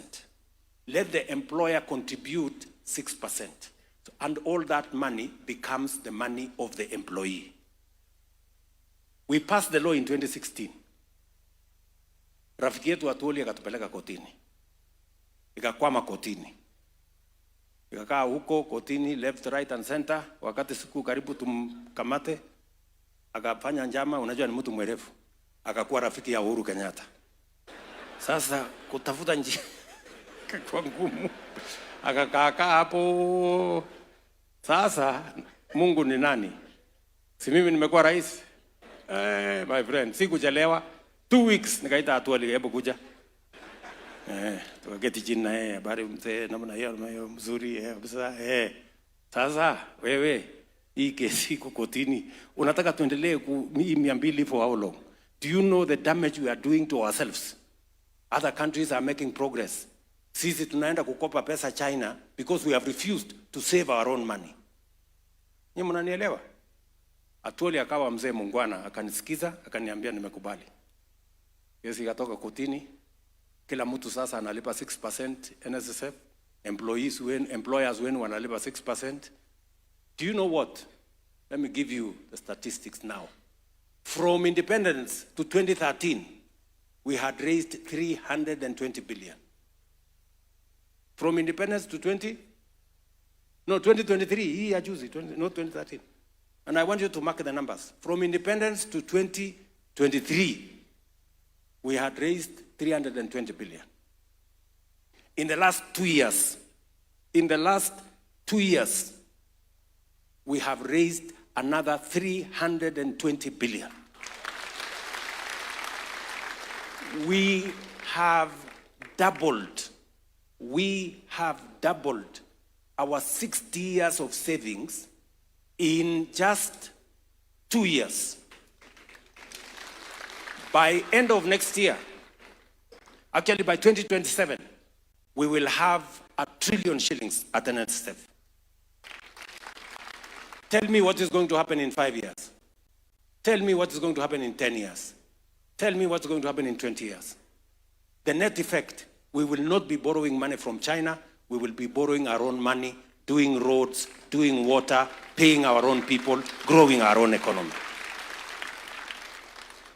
What am I trying to tell you? I'm trying to tell you it is possible. You know, kuna mtu amekufa hapa kwa sababu amecontribute 6% to NSSF. Many of you even are not aware I am the one telling you. Mnanielewa?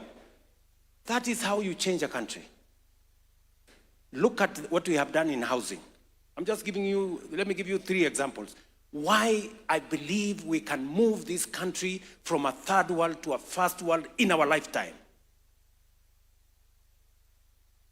What have we done in NSSF? I've just given you the numbers. Look at what we have done in housing. Today, we have issued contracts for markets, for hostels, for housing, worth 600 billion.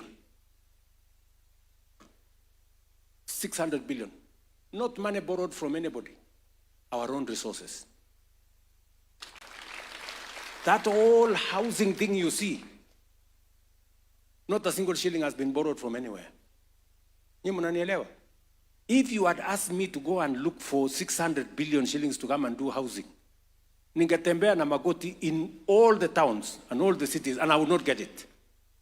Taenda Marekani, wende NHI, NSSF, wende ile ingine inaitwa ni IMF, wende ingine inaitwa World Bank, you will not get it.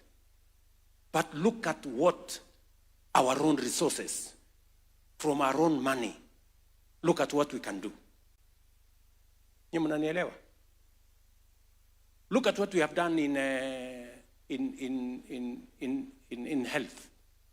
Do you know how much health, how much money has been made available in health? From our own contributions in SHA, we're going to have something like 90 billion every year. From our own resources in equipment, we have mobilized, we have designed innovative, creative mechanism of delivery of equipment. We are now taking equipment to hospitals worth 200 billion shillings. Not equipment we have paid for, equipment we have structured, how they are going to deploy their own equipment, we pay them for service, and we make sure that we deliver health. So we are mobilizing close to 300 billion shillings, using our own money, using our own intellectual capacity to deploy and to provide health to our citizens. Look at what we have done in education. Look at what we have done in roads. Today, we are moving all the road contractors that had stalled back to the roads. Why? Because we used our own creativity. With these members of parliament, we securitized some of the revenues we had. We raised 175 billion. We are on the road raising another 120 billion. We will have 300 billion shillings to do roads in Kenya. Money we have not borrowed from IMF or World Bank, our own resources. Good people, I am telling you, it is possible for us to change this country in our lifetime. And I want to persuade you, and this is the reason why I called you, as intellectuals, I want to persuade you that we agree that we can change, we move Kenya from third world to first world in the next 30 years.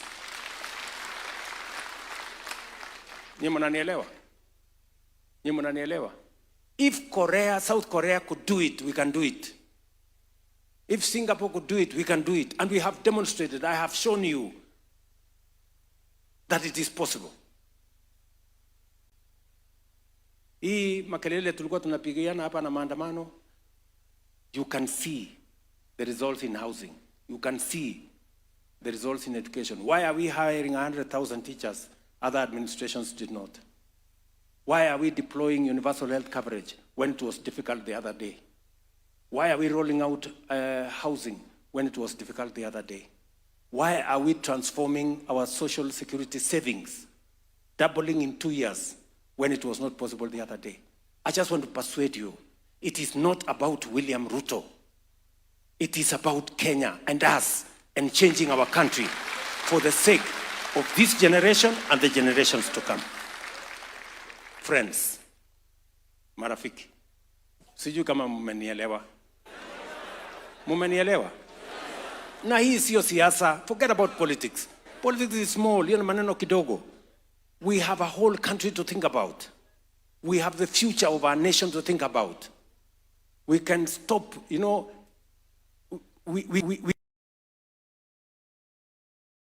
be able to everybody, And I can tell you 3 things are important: leadership, education, and we must stop corruption. Kenya will change in our lifetime. And I have every intention to do my bit. I'm asking you to do yours. I'm asking you to help me. Let us work together for us to change Kenya. Sijui kama tumeelewana, my friends. Mimi nawaomba kwa unyenyekevu. You know, and I called you here so that we can begin to discuss, to have a conversation about this Kenya. The possibilities that are available in Kenya. This is the most non-tribal gathering. You know? This is not about a political party. This is not about a political side. This is about Kenya. Nyinyi mnanielewa? And shortly, we're going to, I want us to have this conversation as a country. This is a conversation I have had with former Prime Minister Raila Odinga. This is a conversation I have had with my friend Uhuru Kenyatta. Because we must stop partisan things, sectional, you know. It is possible for all of us to do well. Nyinyi mnanielewa marafiki zangu? Please, good people, this is why I called you. Yeah? I really wanted to have this conversation with you. To tell you, and I wanted to call this conversation, to have this conversation with you now. Because if I had this conversation with you 3 years ago, you would tell me housing is not possible. You would tell me universal coverage is not possible. You would tell me reforming NSSF is not possible. Nikasema wacha kwanza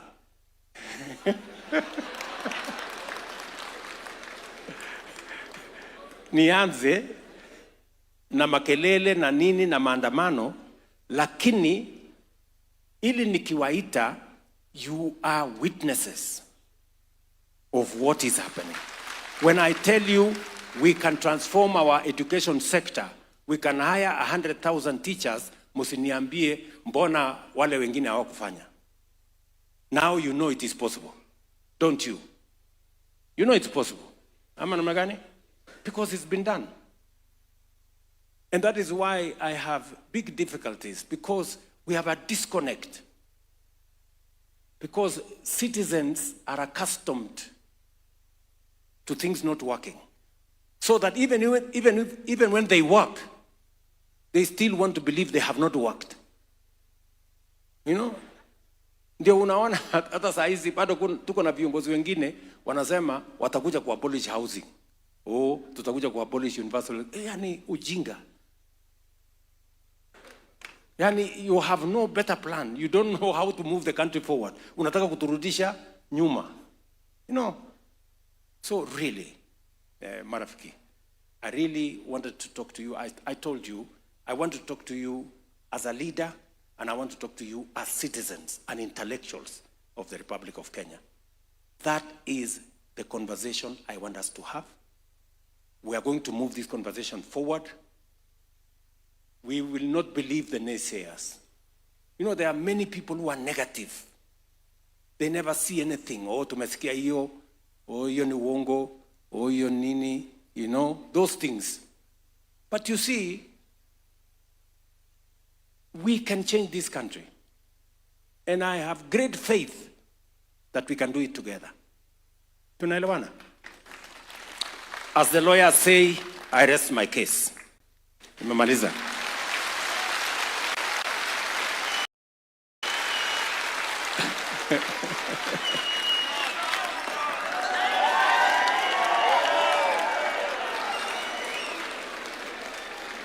Sawa sawa ndugu zangu. Asanteni sana, tuketi.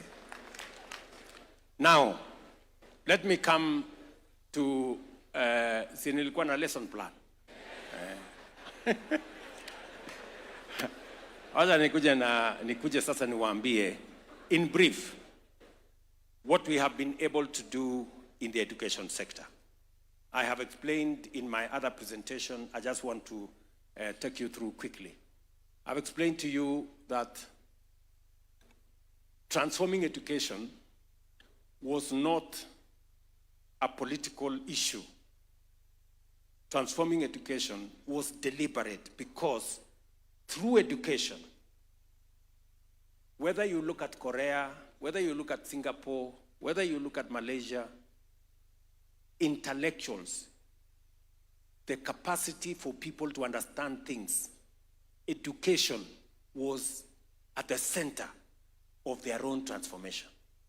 And that is why I took matters education seriously, because I knew that it is going to be part of the levers that we are going to use if we were to move Kenya to the first world. That is why the budget of education was 540 in 2022. As I told you, now we are at 702 billion. We've hired teachers the way you know. We built classrooms, as I have told you. We have done a funding model changed the funding model to put more resources in our universities. We have started the Open University of Kenya. We have increased the number of tutors in our TVETs from about 3,600. We have moved it to now from 6,900, sorry, to now 10,000. And we are hiring another 3,000 or 4,000 in the coming budget. We have moved in the number of private sector companies that are now working with our TVETs. We've moved them. We used to have 65. Now we have 2,800 different companies providing training, internship for our students in TVET. It is our intention by 2027 to move the number of students in our technical, vocational, and training institutes from 340 in 2022. We are now at 720. We will have 2 million by 2027 because technical education, the STEM subjects, are what are going to drive our industrialization. The reason why we have 6 new special economic zones is because industrialization is going to be the engine that is going to drive our economy, even as we move from an agro-based economy, we must industrialize. And that is why Kenya is championing the Africa Green Industrialization Initiative, which I am driving at the AU, and we are going to take it to the United General Assembly, because that is the way we want to move the country. In matters education, these are among the things that I agreed and I purposed, and we have provided the resources to transform that sector. Let me see whether I have forgotten anything.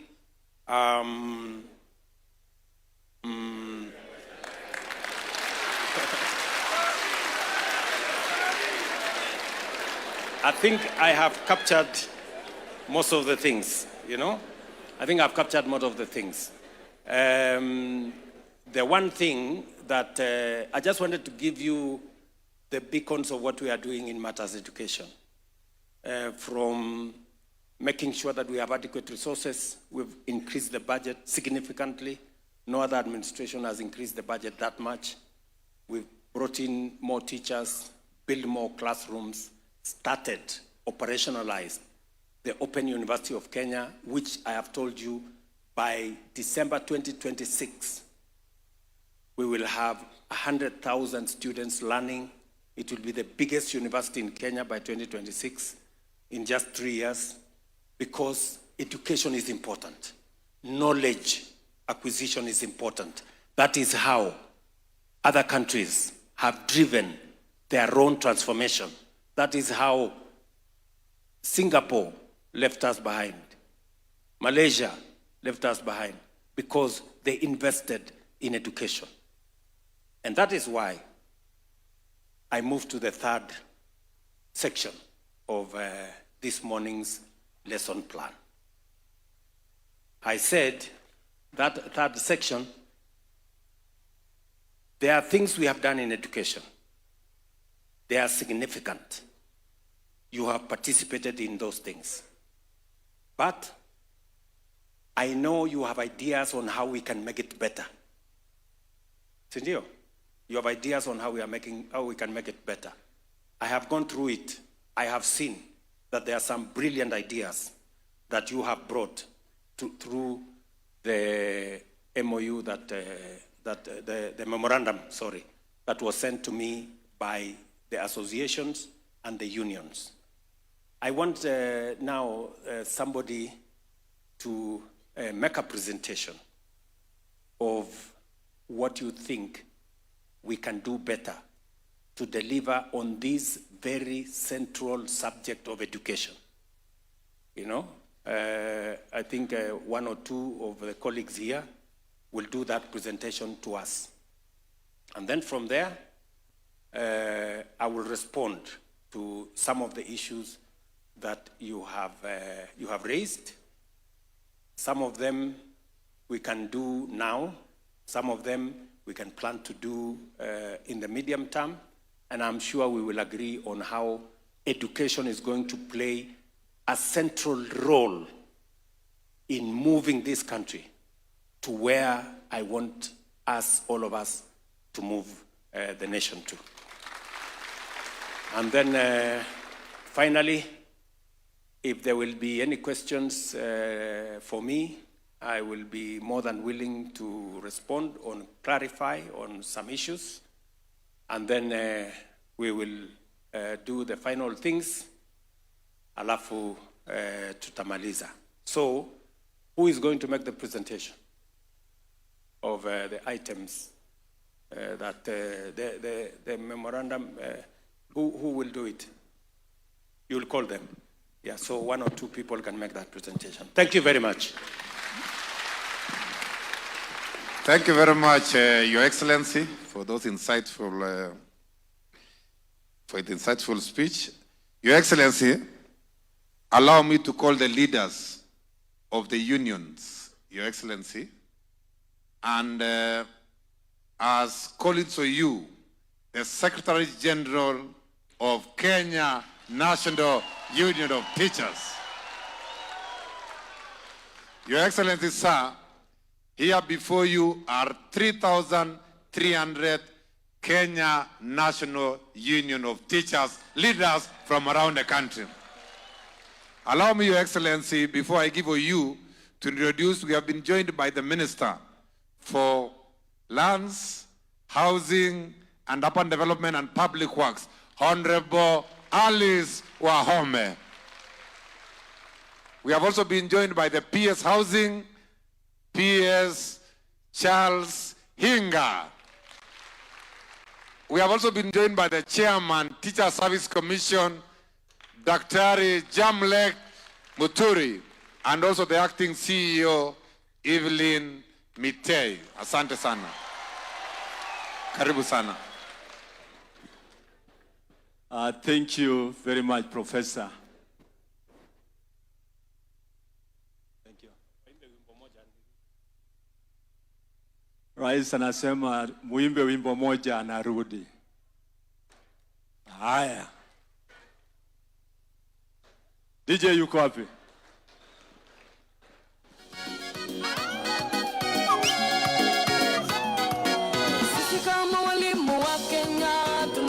Tusimame tuweze tuembe. Umetuleta sote pamoja kwa upendo, tunakupenda sana. Tunakupenda sana. Asante sana. Kiongozi mwema, umetujenga, umetupeta. Umetupenda. Walimu tunasema asante sana. Umetushikilia asante sana. Umetupenda sana. Asante sana. Umetupigania asante sana. Asante, asante, asante. Asante sana. Walimu tunasema asante sana. Umetushikilia asante sana. Umetupenda sana asante sana. Umetupigania asante sana. Asante, asante, asante, asante sana.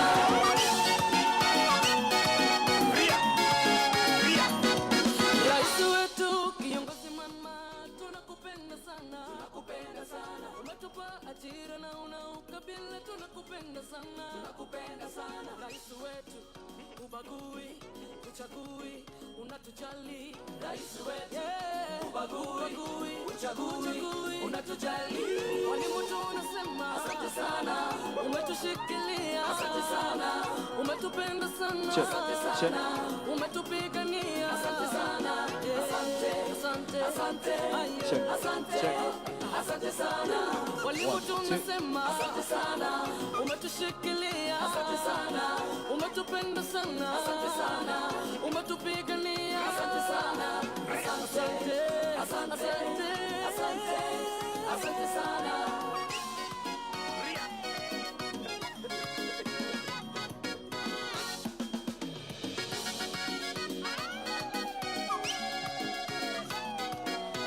Kama walimu wa Kenya tunakupenda sana, tunakupenda sana. Umetuleta sote pamoja kwa upendo, tunakupenda sana, tunakupenda sana. Asante sana kiongozi mwema, umetujenga, umetupenda. Asante sana kiongozi mwema, umetujenga, umetupenda.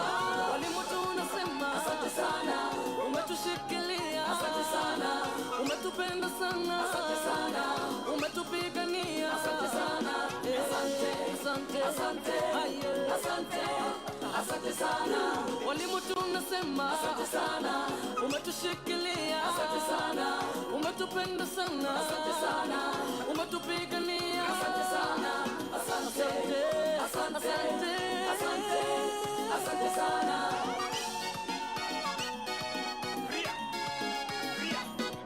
Rais wetu kiongozi mama, tunakupenda sana, tunakupenda sana. Umetupa ajira na una ukabila, tunakupenda sana, tunakupenda sana. Rais wetu ubagui, uchagui, unatujali. Rais wetu ubagui, uchagui, unatujali.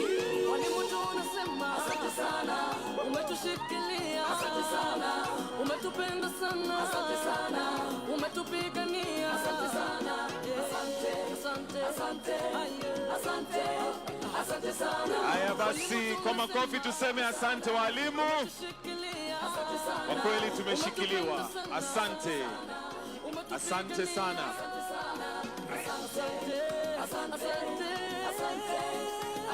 Alright DJ. Asante sana. Naomba tuweze kuketi na tuendelee na mwenyekiti. Karibu.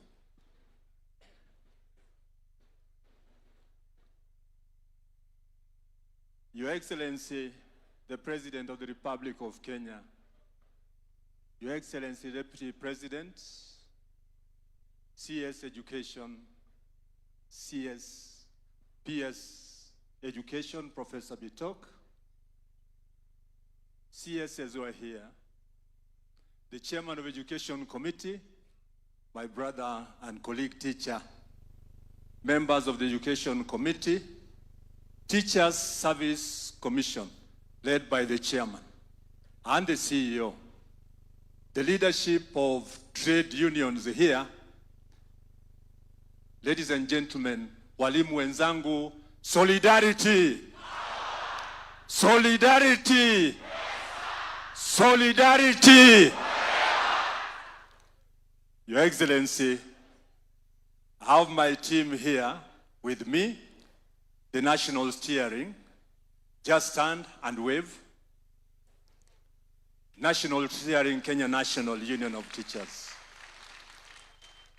That is at the apex of the leadership of Kenya National Union of Teachers, followed by members of the National Executive Council,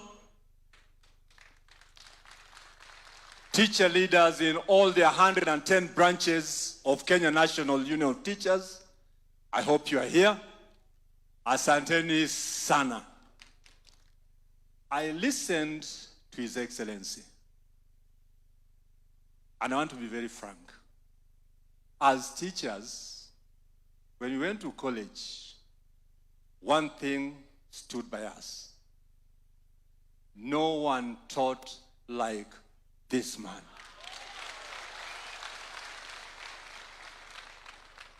And I must say here and now, without mincing an outer of word, Your Excellency, you're a perfect teacher. Hands-on. Hands-on. You know close to everything. Everything. I'll imitate you from now, Your Excellency. This is a historic event.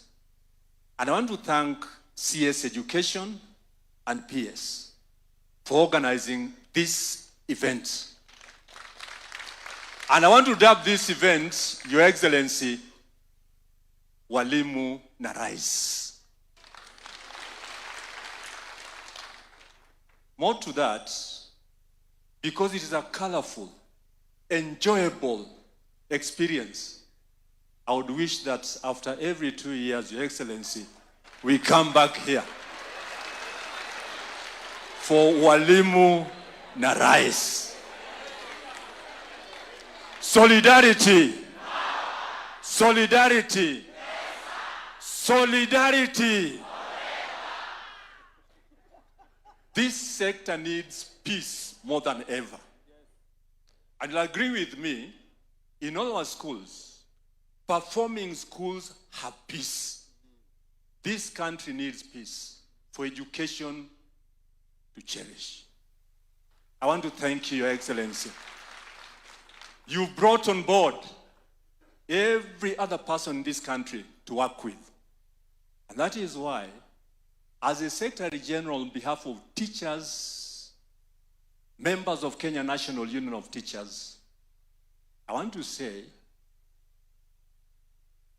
Kumi bila break. Kumi bila break.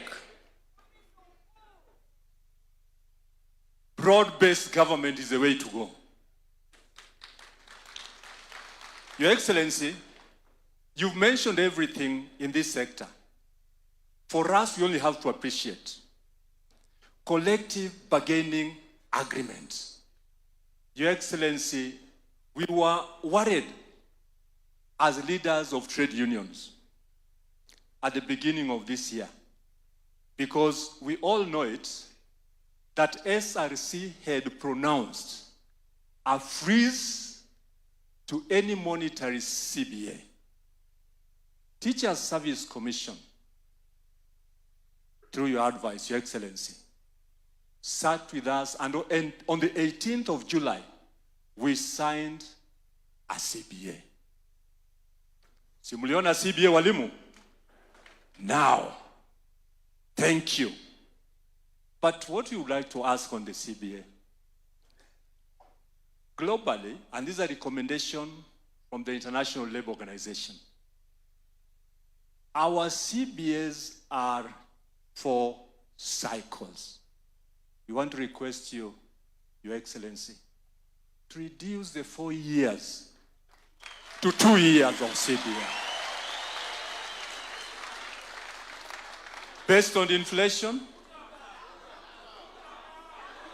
CBA to be reduced to 2 terms. 2 years. 2 years for CBA and 2 terms for His Excellency, the President. Your Excellency, I want to say here and now, we are all CBC compliant. Matters of employment of teachers. Mr. President, you have exceeded expectations. We know too well, and the President did say here, that after every year, only 5,000. As we speak now, and I want to repeat what he said, 76,000 teachers employed, permanent and pensionable. As we proceed, another 24,000. That's 100,000. Before 2027, another 20,000. 120,000. Solidarity. Solidarity. Solidarity. As we appreciate you, Mr. President, on employment, this is what we want to. When you're 45 years, you only have 15 years. Mr. President, some of our teachers will attain the retirement age 15 years back down the line. 20 years down the line, over 45 years, your executive powers, known to all of us, as we pronounce 2-term, kumi bila break, Mr. President, employ these teachers. That is employment, that is entry into this profession. There's also exit as you work. Teachers who retire, some of them even die before they receive their benefits. How I wish, Mr. President, that you stamp your authority so that teachers who retire get their retirement benefits as soon as possible. We want them to vote for you. We want these teachers to vote for you. You know, in biology, because you're a very good teacher, Mr. President, food is medicine. I want to tell all of us here that most of our retirees, as they go home, food is never their medicine, but medicine becomes their food. They take medicine like every 1 hour. We want these teachers to be paid their benefits early enough so that they stay strong to vote for you, Mr. President. I'm sure you are able to unlock the overstay that is there that don't allow teachers to get their pensions in very good time. Education reforms. Nani kama wewe rais? Nani kama wewe? Nani kama wewe? Wajua Kiswahili si mdomo changu. I got it from His Excellency. Wakenya ni watu wa kujituma. I want to confirm here, Your Excellency. Walimu hapa Kenya ni watu wa kujituma zaidi. Because looking at the work that we do, and I'm happy, your deputy, His Excellency, was a teacher like us. Mwalimu. And you know too well. Fire must fire. Noma must noma. Now, there's no single government that can pay a teacher a salary commensurate to the work that a teacher does. And so, tunajituma zaidi. Kazi ya elimu tunapenda. Walimu Kenya hii ni watu wa kujituma zaidi. I want to say here and now that on education reforms, before you came in, Mr. President, the sector of education was getting to rot. The Presidential Working Party on Education Reforms has brought us far and wide. Domiciling grade 7, 8, and 9 to primary schools did two things, Mr. President. One, access to education. Two, poor parents could afford to have their children in school. Imagine the situation where grade 7 went to a secondary school, grade 8 to a secondary school, and grade 9 to a secondary school. I want to assure you, Mr. President, as the parents and as these teachers, education has become affordable. Affordable. Affordable. Because of the recommendations of the Presidential Working Party on education reforms. And more so by domiciling grade 7, 8, and 9 in primary schools. Now here comes the sessional paper number 1. This is my ask. This is my ask, Mr. President. The sessional paper number 1, which of course was number 10, 2024, now number 1, 2025. Where has this sessional paper disappeared to? Because we want the president to succeed. We want the president to succeed. We want the president to succeed. Where is the sessional paper? Number 1 of 2025. And our head teachers have worked a lot. Head teachers, congratulations. You've made His Excellency proud. Because grade 7, grade 8, grade 9, now transiting to grade 10. Hongera, head teachers. And as soon as I appreciate you, Mr. President, these teachers, head teachers, were head teachers of primary schools. They are now heads of comprehensive schools. And you know, in the trade union, additional work calls for additional remuneration.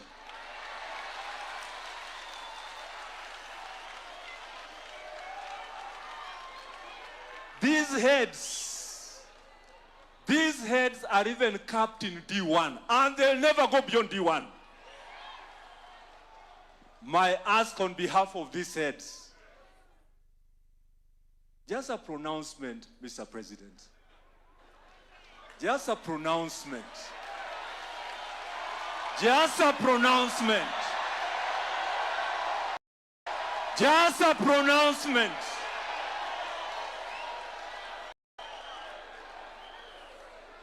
A pronouncement that these are no longer heads of institutions because they man junior schools. It will not be bad, Mr. President, if these heads are declared principals of those institutions.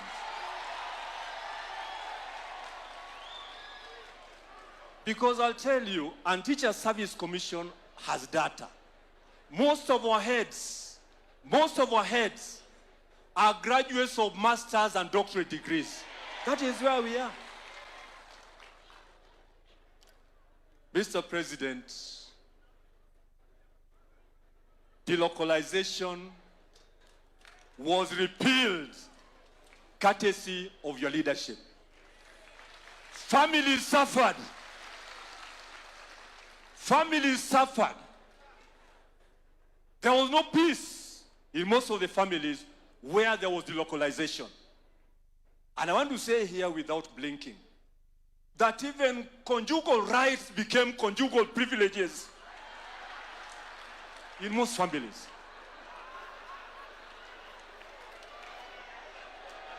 Solidarity! Solidarity! Solidarity! Mr. President, this policy has to go, and go once and for all. Why I say so, Mr. President, delocalization has come in again through what we call promotions. A teacher in Nairobi is promoted, only 4 months retirement, and posted to Kitui. Posted to Kitui. Posted to Tana River. Yes, it is a policy. How I wish the way you came up, Mr. President, to repeal delocalization. In the same way, Mr. President, just a word, repeal CPG. Career Progression Guidelines. Because with CPG, Teacher Service Commission must post you where we have a vacancy. Are we there? It is not a must that when I proceed to C4, I must be declared a deputy head teacher. It is not a must that when I proceed to C5, I must be declared a head teacher. CPG, for the sake of these teachers and their security, and to get rid of delocalization finally, Mr. President, this is a policy that has to go. CPG has to go. CPG has to go. CPG has to go. CPG has to go. Finally, my dear President,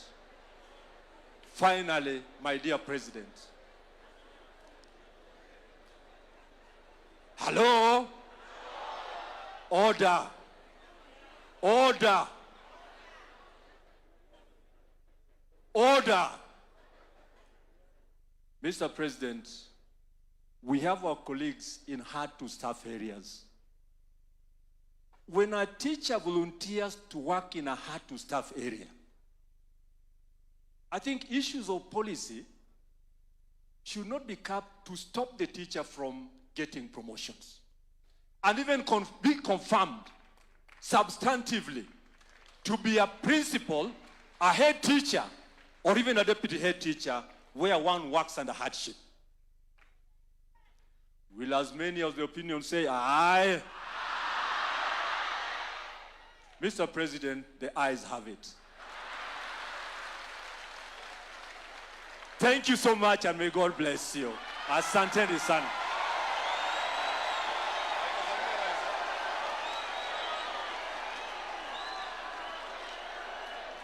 Thank you very much.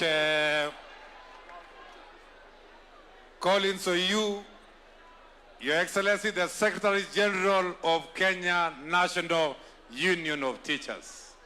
Your Excellency, sir, allow me now to invite on stage the Secretary General of KUPPET, Akelo Missouri.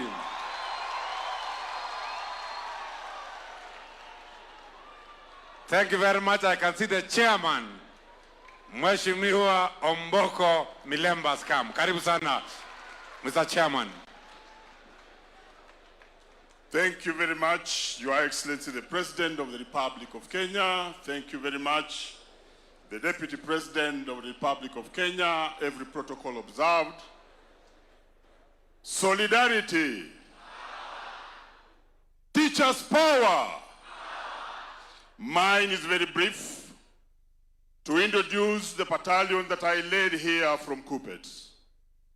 May we have the national executive officials rising up and wave to the President. KUPPET power. Thank you.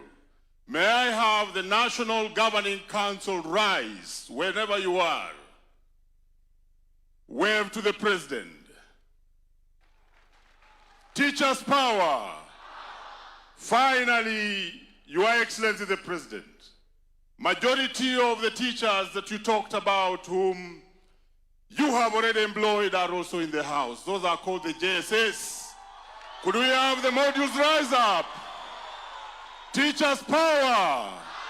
Without much ado, Your Excellency, may I bring the spokesman, the Pope of KUPPET, to speak on behalf of the members. Akelo Missouri, may you come and present the issues that we have to. Thank you so much, Brother Chairman. Your Excellency, the President of the Republic of Kenya, Your Excellency, the Deputy President, the Cabinet Secretary is present, the PSS are present, members of the Education Committee of Parliament, and the union leadership who are here, KEPSHA, KESHA, and the teachers of this country. Power! Power! You do realize, Your Excellency, that we have given you a memorandum. However, you have persuaded us to look at your viewpoints. And we are also want to persuade you to look at our viewpoints on certain issues. Solidarity. The teachers of this country are very happy and appreciate you for the effort that you have had to administer this nation. And more recently, Your President, Your Excellency, your zero tolerance on corruption. Your Excellency, I must say that some of the most progressive programs that you have initiated since your administration came to office is housing. Housing. For some of us who have traveled far and wide, do appreciate one fact that if you want to control populations in terms of security, if you want to provide roads, if you want to provide water, if you want to provide electricity, you start with housing because it will determine how people live. It will also restore their dignity. Initially, when we came to this place, not in this magnitude, we did not give you sufficient time to explain to us. But you did ask us to give you time, but you have proved it. I must say, we appreciate this effort, and especially in housing. And go further to appreciate that you have invited the Cabinet Secretary Housing and the PS Housing to append the 20% that you have given us as a token of appreciation of teachers of this country. Your Excellency, you asked us and you persuaded us to look at your viewpoint. I must repeat this. I would also wish to ask you to look at our viewpoint. Some of the policy frameworks that have come in the education subsector require serious interrogation. Serious interrogation, Your Excellency.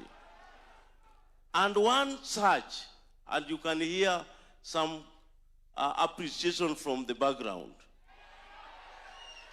One such is that as much as we have more access, more affordability of learners in our schools, something that was being ignored and must be interrogated further is the domiciling of junior school in our primary schools.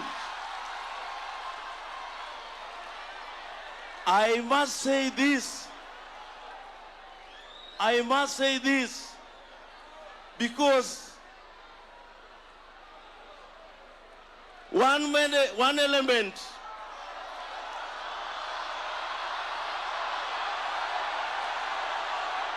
Thank you. Thank you. Thank you. Thank you. Thank you. Thank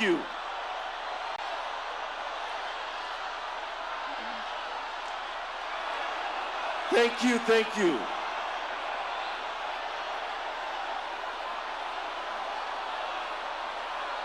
This is the beauty of democracy. The beauty of democracy is everyone has got his say or a say. Aye, we have had you. Aye, members. Aye. His Excellency, order. His Excellency has had you. His Excellency has had you. Let's be quiet, please. Aye, let's be quiet, please. Let's be quiet.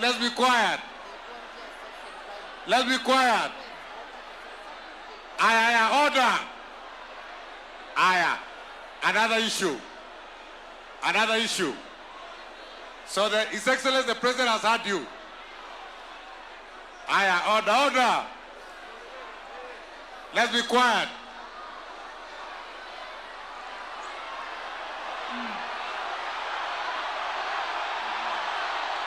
Thank you. Secondly, Your Excellency,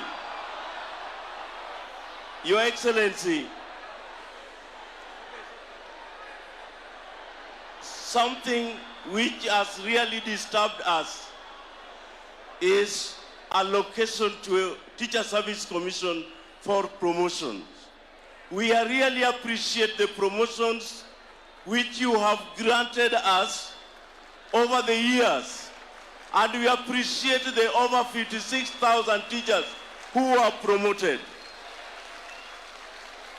However, Your Excellency, one thing which we still ask for is that promoting 2,000 with the allocation of 1 billion, 2 billion to the Teacher Service Commission does not reflect the magnitude of the stagnation that we have had in the sector. I would therefore request you that expand the allocation to Teacher Service Commission in relation to the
all humility, give SNE teachers the 2 grades in that career progression. Madam Charity, I commission you now to go on.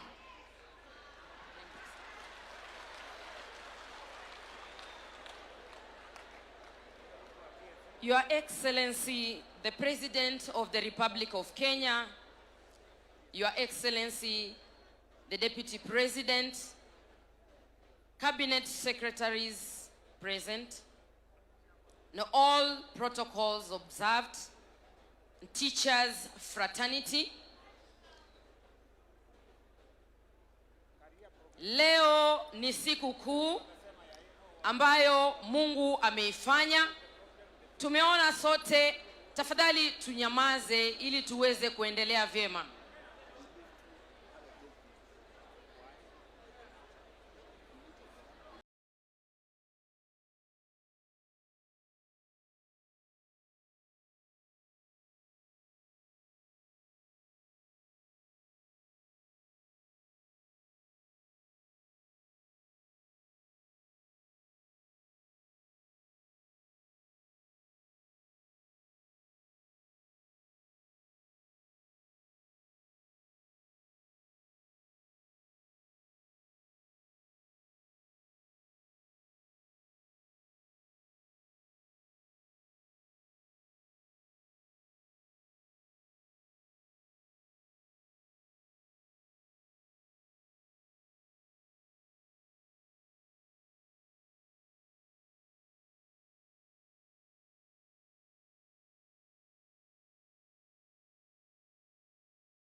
Muko na maneno. Si ndio? Ati mingi sana. Muko na maneno mingi sana. Na mimi pia niko na maneno. Ala. Kwani mnafikiri nyinyi mko na maneno na mimi sina? Hata mimi niko na maneno. Vile nyinyi mmekuwa mkinitafuta kwa maneno yenu, mimi pia nimekuwa nikiwatafuta kwa maneno ya Kenya. Sasa leo hapa tumekutana. Si ndio? Nyinyi mtasema yenu na nitawasikiza kwa makini. Na tafadhali mimi naomba nikisema yangu munisikize pia kwa makini. Si ndio? Sasa mimi nataka niwaongeleshe. First, you as citizens and professionals of the Republic of Kenya. That is the conversation I want to have with you. Number two, I want to talk to you about matters education in Kenya. And then number three, I want to listen to you through your officials on the matters that you want me and the government of Kenya to address. And then number three, I want to tell you about the future of Kenya. And number four, I want to respond. Number five, I want to respond to all the issues that you have come to tell me. Na mwisho, nitaketi chini, muniulize maswali. Si ndio? Mnaonaje hiyo lesson plan?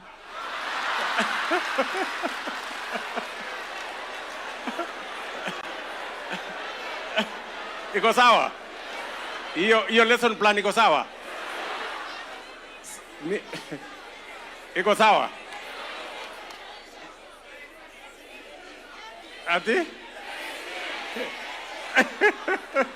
Ati exceed expectation.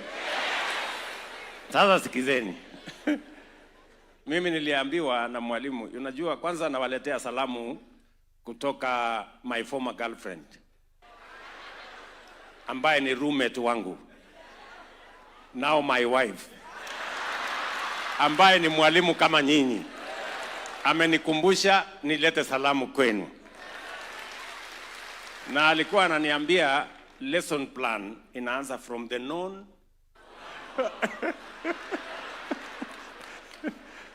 so have we agreed on hiyo mpango iko sawa? Now, good people, I have called you today here because you are citizens of Kenya. You are intellectuals and professionals, and you will understand what I am telling you better than many people. Are we together? And I want to tell you that where we are today is a product of leadership, is a product of education. And to be able to go forward, it is not so much about money, it is not so much about resources. It starts and stops with leadership. Leadership. And I'm going to talk to you, and I am deliberate about this meeting, because there is a conversation we must have as citizens of Kenya on... They have a task ambayo iko ya kipekee ya tofauti. And lastly, nitaweza kurudia, mtaniruhusu nirudie kile ambacho Secretary General alikuwa amekiongea cha CPG. Tunashukuru kwamba kufikia leo tumeweza kukaa na mwajiri, tunashukuru sana mwajiri wetu, ambaye kwa wakati huu tunaweza kuketi, Your Excellency, na tuongee kama watu ambao wanaweza kuelewana bila vita, bila mambo mengi, na tukubaliane kama jinsi tulivyofanya juzi tu katika CBA negotiations.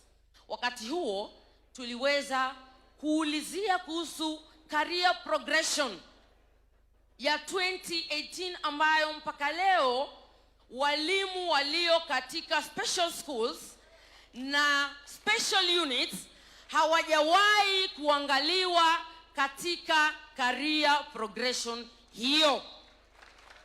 Your Excellency, mchana wa leo tunaomba kwa unyenyekevu, ikiwa itawezekana muweze kurudia career progression. These teachers have a different kind of a job altogether. The nature of their job ni tofauti kabisa, kwa sababu wana handle hawa watoto walio na mahitaji ambayo ni maalum na ni ya tofauti. Tunaomba kwamba ukasimame pamoja nasi, na kwa sababu leo tumefika kwa mfalme mwenyewe, tuna imani na wewe rais wetu, Mheshimiwa Rais. Tunajua kwamba mambo mengi ambayo tunaongea hapa yataweza kutekelezwa. Asante sana, nitazidi kuomba ya kwamba Mungu aendelee kukupatia hii divine direction ambayo umefanya leo, ukakaa na walimu, ukawaona wakiwa wa maana. Walimu hoye! Walimu hoye! Sisi ni watu ambao tuna uvumilivu, na ninawashukuru sana walimu kwa kuitikia mwito, kwa kuwa mahali hapa. It is one thing to be called, it is another thing to accept the invitation. Thank you so much. God bless you so much. Thank you, Your Excellency.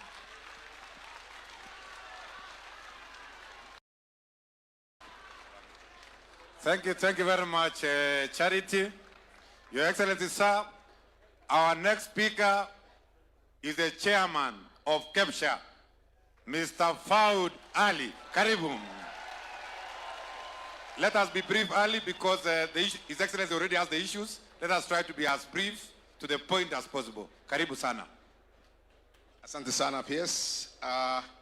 Mheshimiwa Rais, Mheshimiwa Naibu wa Rais, itifaki zote zikihifadhiwa, viongozi wa tabaka mbalimbali. Hamjambo? Assalamu alaikum. Harambee. Harambee. Mheshimiwa Rais, wao ndio wameamua hivyo. Who are we to say no? Tunapokaribisha Mheshimiwa Rais hapa, na nina imani tutarudi tena hapa tamu ya pili kwa uwezo wake Mwenyezi Mungu. Mheshimiwa Rais, tumesikia yote uliotueleza na tumefurahia ajenda ulizotupatia za elimu, hasa ulipotuambia ya kwamba kiwango cha budget cha fedha kimeongezwa katika nyanja ya elimu. Mheshimiwa Rais, kwa kauli yako nataka kukuomba kwa taadhima na heshima ya kuwa kile kiwango ulichokiongeza na kiwango cha capitation cha primary ambapo kwa sasa ni 1,400 na tayari kwa budget umeongeza. Mheshimiwa Rais, kwa hisani yako tunakuomba kwa heshima na taadhima kipandishe kile kiwango sasa, angalau tuweze kufika 2,300 kama ilivyopendekezwa Mheshimiwa Rais katika Presidential Working Party ambayo ni brainstorm yako mwenyewe. Mheshimiwa Rais, walimu wakuu wa shule za comprehensive school wamesimamia CBE kuanzia chekechea hadi primary hadi shule msingi ya sekondari JS for the last 13 good years, and CBE has been a success story in this country. Mheshimiwa Rais, pale tunapotoka Pwani tuambiwa sisi tutapenda sana kunywa madafu na maembe, lakini tuna msemo Mheshimiwa Rais, chanda chema. Mheshimiwa Rais, ndugu yangu Collins ameongea ya kutosha. Hawa walimu wakuu wana stagnate at D1, hawasongi zaidi ya hapo, na ni wanaongoza resources pamoja finance na human resource, primary, ECD, junior school, name it, wazazi, majengo, vyote vilivyomo ndani ya shule ya comprehensive school. Tunakuomba Mheshimiwa Rais, zingatia ombi letu, ombi la capitation la primary education kuongezwa na ombi la kuweza kuwainua hawa walimu wakuu, to empower them. We want to empower them. CBE is engagement, empowering, and ethical citizenship, and we want to empower. They are already ethical citizenship. You can see how they are. They are already engaged. Na kazi wanaifanya Mheshimiwa, we mwenyewe unaitambua, ni kazi mzuri sana. Tunakuomba kwa hayo machache Mheshimiwa, uweze kutuzingatia matakwa yetu. Harambee! Harambee! Harambee! Mungu atubariki sote Mheshimiwa. Asante sana. Aya, ni fire si fire. Ni fire si fire. Ni noma si noma. Your Excellency, sir, allow me now to invite the last speaker. That is Chairman Kesha. That is Willis Kuria. Karibu sana Kuria.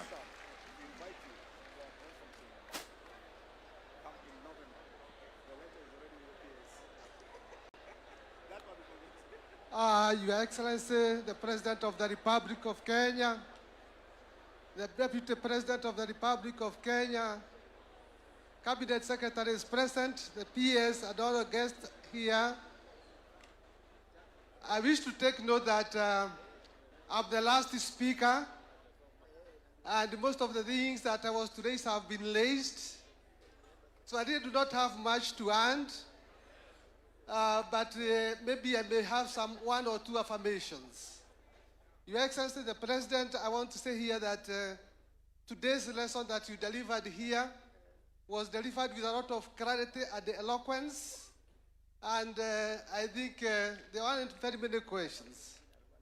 And now that we are here, we felt that Your Excellency, maybe even another time, we should be able to come back, because the lessons you taught us today, if you had come here several times, I think we would have passed the exam by now, all of us.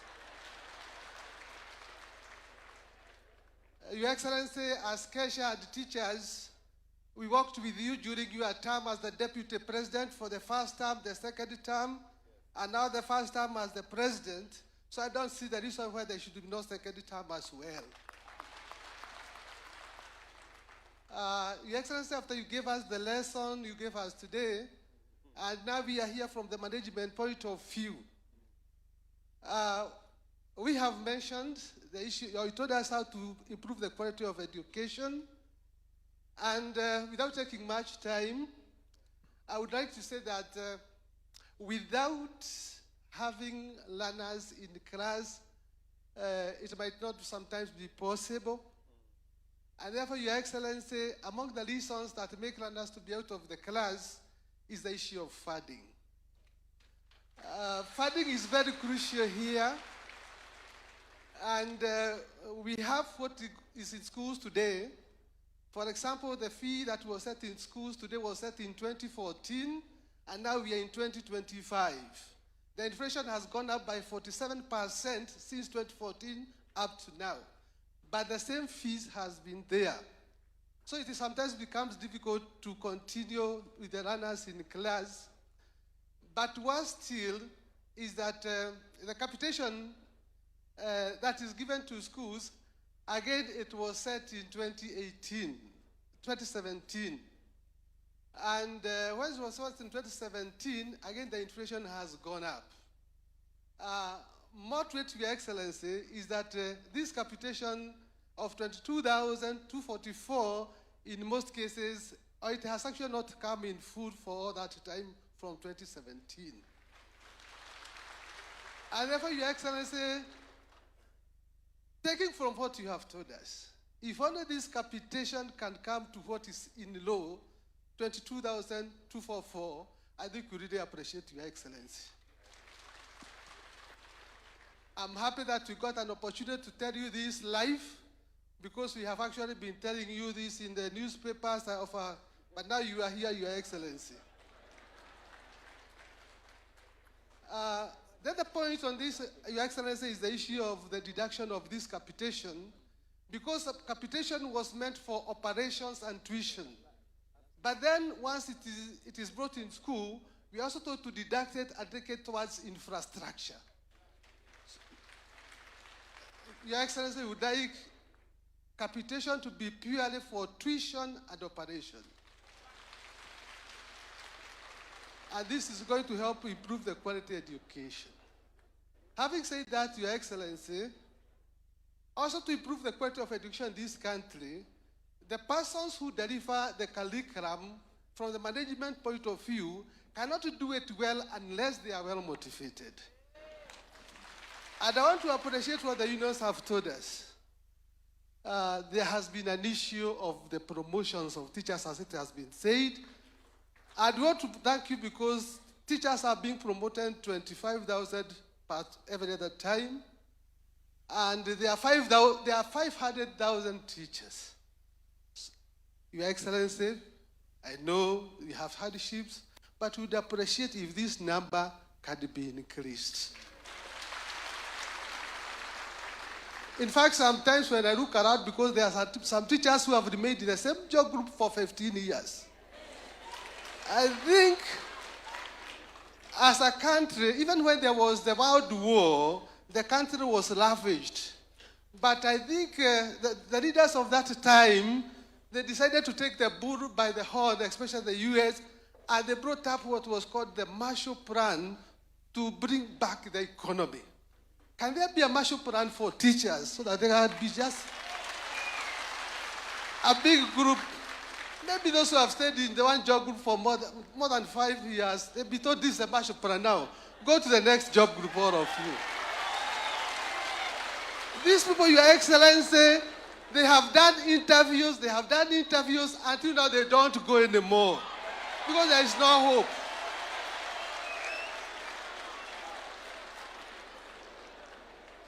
Your Excellency, again, under the under the CPG, one is supposed to take 3 years to qualify for an interview. And therefore, you find that there are 10 job groups in this profession, maybe in primary and secondary school. So if you have to take 3 years to do interview, it means that those are 30 years to move from one to the other. And therefore, if you are employed by the time you are 40, because you have they are employed by the time they are 40 or 35, you cannot reach the top, there is no hope. And assuming that you are going for interview and succeeding after every 3 years, which again is almost impossible. That is why, Your Excellency, we have said that maybe this needs to be looked into. Finally, as I sit down, Your Excellency, we have an issue again on the promotions because the promotion of teachers ends at the job group R, what is called D5, for teachers. But for other civil servants, it goes even to S, T, and even if the civil servants or teachers, we are graduates, PhD holders, some here, and others. So, sir, we have been saying, why don't we equalize so that all people can reach the same job groups?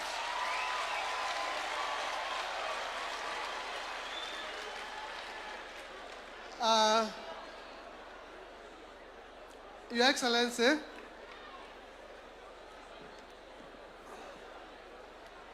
so we have a suggestion also. We also have a suggestion as I sit down that let us not wait for 3 years. Can we maybe wait for 2 years before we can go to the other interview? And in schools, particularly the secondary schools, we have a challenge of debt. There is a debt burden in high schools, and maybe even also in primary schools, because of that issue of capitation. Schools have been taken to court. Schools cannot meet their daily obligations. Therefore, sir, we are requesting, can the government do something to offset these debts in secondary schools and primary schools, so that we can be able now to start afresh, bearing in mind that, sir, you are going to give us the full 22,000 from what you have said.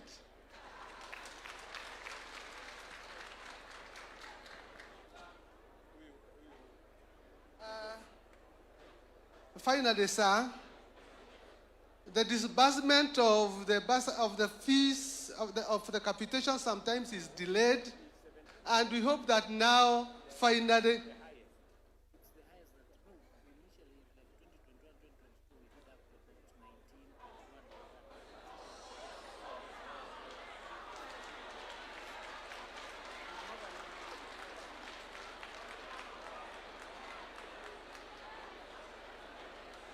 sir, I was told to stop so that you can really hear what I'm saying, because I'm talking for these people, Your Excellency. So, sir, I was saying that now that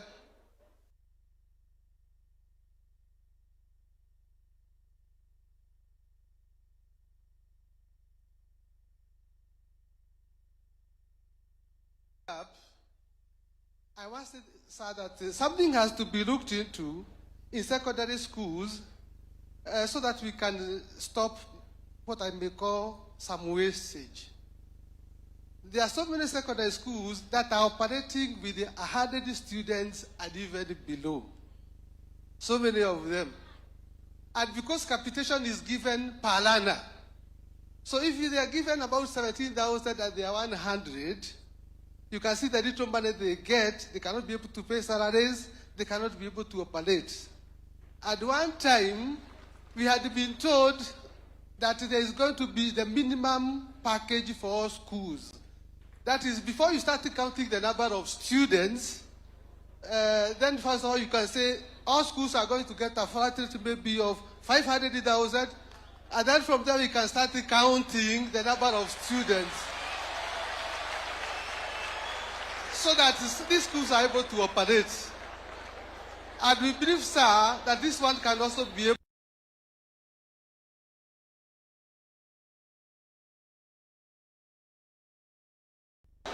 I don't want to appreciate. And this people are telling me to ask how many times. Tamugapi. How many times? How many times? 2 times, Your Excellency. They are the ones who have said. Thank you very much.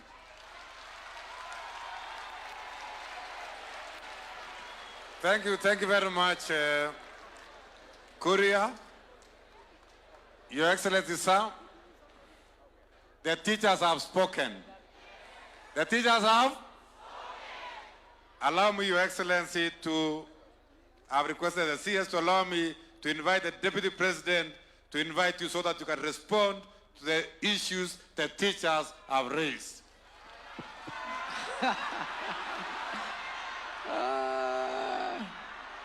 Asante. Fellow teachers, you have heard this morning that the President of the Republic of Kenya has great clarity on where Kenya is and where Kenya needs to go.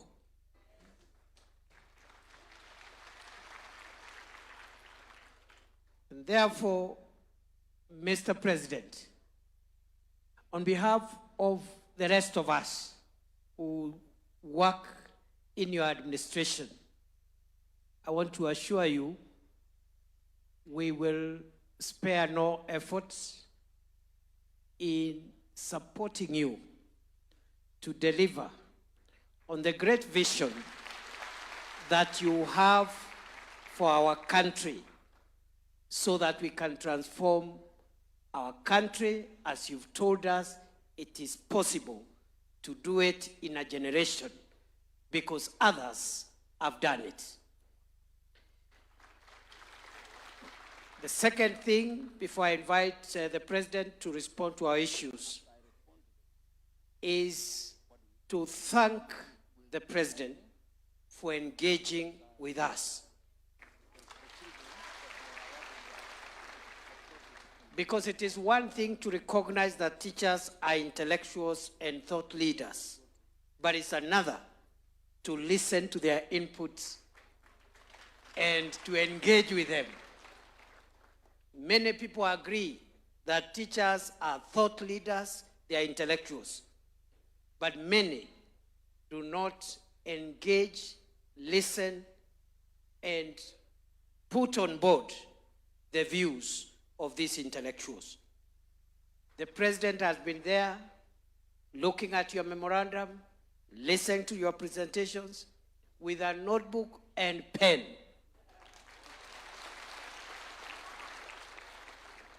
And because the President has told us, one, we must transform Kenya, right? And two, we must generate our own resources as a country to transform our own nation, so that we stop the indignity of borrowing and begging. Because the money that we get from development partners, from other countries, they get it from the savings of their own people. And this is the balance Kenya must strike. We must transform our country. We must reduce reliance on other people's resources. And that is why our president has agreed to do the heavy lifting for us and be called all manner of names, from Zakayo to every other name he has been called, because we cannot continue transforming Kenya by borrowing money from abroad. We better borrow as other countries do. They also borrow from their pension funds, from their other funds within the country. So, Mr. President, we are very proudly associated with your leadership. And because you said to these people you have a fairly good deputy, it will be wrong. It will be wrong for me to say I have the best boss I could ever get anywhere.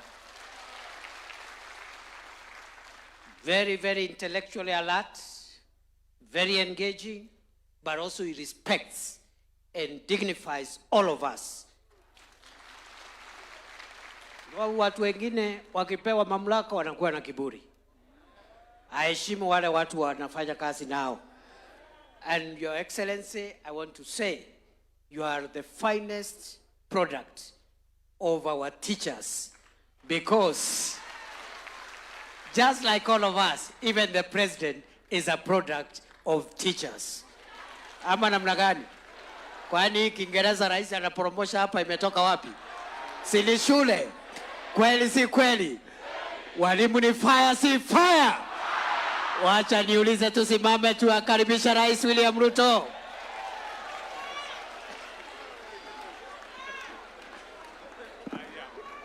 Asanteni sana. Tafadhali tuketi tena.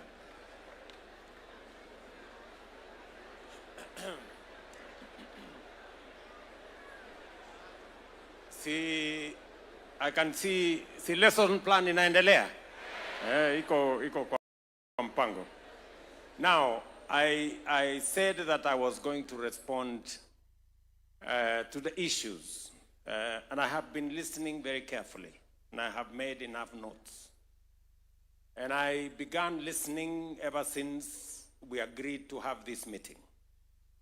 And I asked my team at the Ministry of Education, so that we can have a structured and meaningful outcome of this meeting, that ahead of this meeting, we engage your leaders so that they can tell us what you as unions and associations have agreed or want addressed by this administration. And I got this brief a few days ago. I know it was a product of consultation, engagement with the officials at the Ministry of Education, led by my CS. And again this morning, it has been enriched by the leaders who have spoken ahead of us. And I must say that all these leaders who have spoken here on your behalf have added a lot of value to what we are doing in the education sector. Your input, your suggestions, the ideas that you are bringing to the table are progressive. They add value. They make what we are doing better than where we are today. And there cannot be any more patriotic engagement than what I see with this teaching fraternity. Nasema asante sana. Let me respond to the issues. Number one, first, let me say congratulations for signing a CBA with the Teachers Service Commission.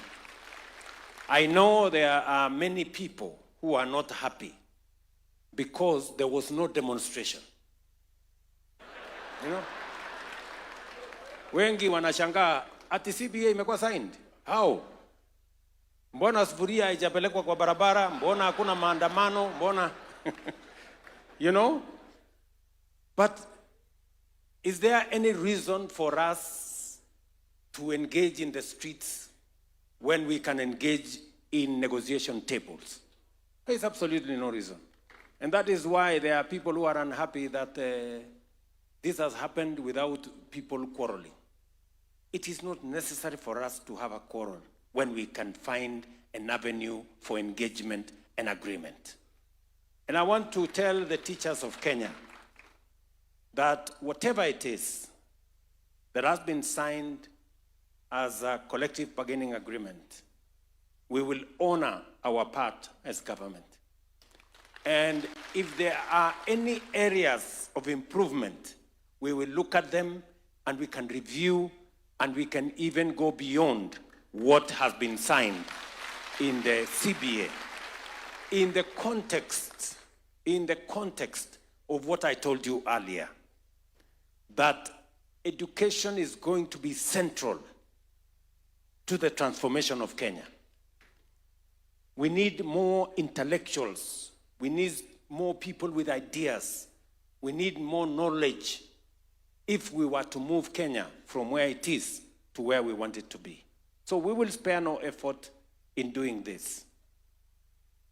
You have asked that we reduce the CBA cycle from 4 years to 2 years.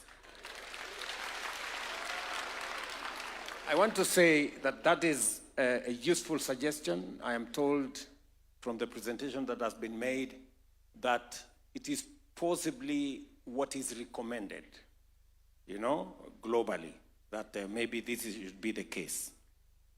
You also appreciate that we have a situation in Kenya. But Mr. Kuria says, even though we have a situation in Kenya, we must think, because this is a very important sector. So my first reaction is that I accept that this is the case, but Oja.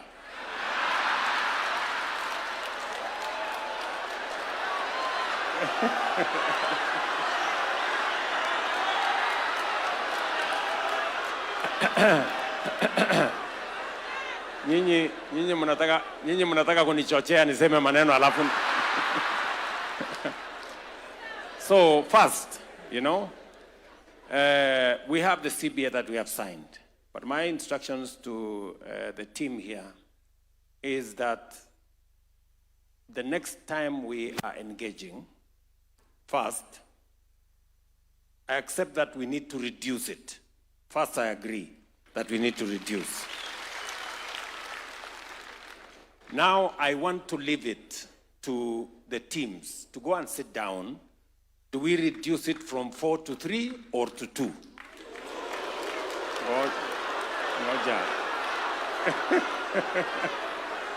So, I want, because we are engaging, Sindio?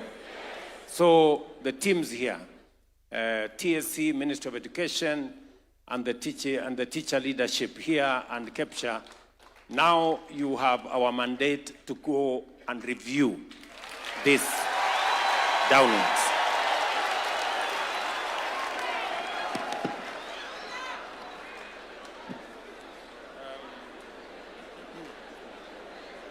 Number 2, on capitation. All the good people who have spoken here on your behalf have spoken to the matter of capitation. And there are 3 issues, actually 4, that I see here on capitation. Number 1, you want the 50-30-20 to be respected because there is a problem. Sometimes there is delay. Most times there is delay. Let me put it that way. So I'm instructing the Ministry of Education to sit down with the Ministry of Finance. When I try to ask them what is the issue, they told me that because our financial year is June to June, and the education here is January to December, there is a bit of a disconnect. So we need to align. And now I am telling the Ministry of Education to sit down with the Ministry of Finance so that we can align this, so that we attain and to give us a report by December so that we can begin the new year with better arrangement. Number two, on this capitation, our primary school section, both union and association, have said it correctly. At the moment, we are not meeting the 2,238 per student. We are sending about 1,400 per student. We must, live up to what was recommended by the Presidential Working Party.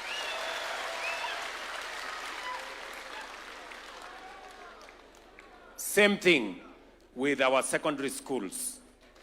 At the moment, we are at 17,000 out of the expected 22,000. And Kuria here has said it very ably. I agree with you that we must get it to where we want it, where it is recommended to be. Now, let me say this, that whatever the gap is, we have a gap of almost 800 in primary school and a gap of about 5,000 in secondary schools. Sindio? So what we will do, the next financial year, we will reduce that gap by half and close the gap in the following financial year. The Ministry of Education is properly informed so that whatever resources we have to find from wherever place, we have to close that gap in the next 2 cycles so that our learners can have access to education. If we make some savings, because as you know, we are currently going through a digitization process to make sure that we clean up. We are informed that there are ghost schools, there are ghost students, there is ghosts everywhere. So we have agreed that we need to remove the ghosts. If we make enough savings, and we are told that it's possible to make enough savings, we could actually close that gap in 1 financial year. But I'm telling the ministry, whatever savings we make from the exercise we are going through, and I'm very happy that teachers are supporting, the transparency and the integrity we want in schools. Because part of the success of Kenya is how we deal with wastage, pilferage, corruption. Are we together? And I'm very happy that when I got the report from the ministry that the unions, the associations, and the teaching fraternity are all in and they are supporting our verification of both schools and learners so that we can inject integrity into this sector.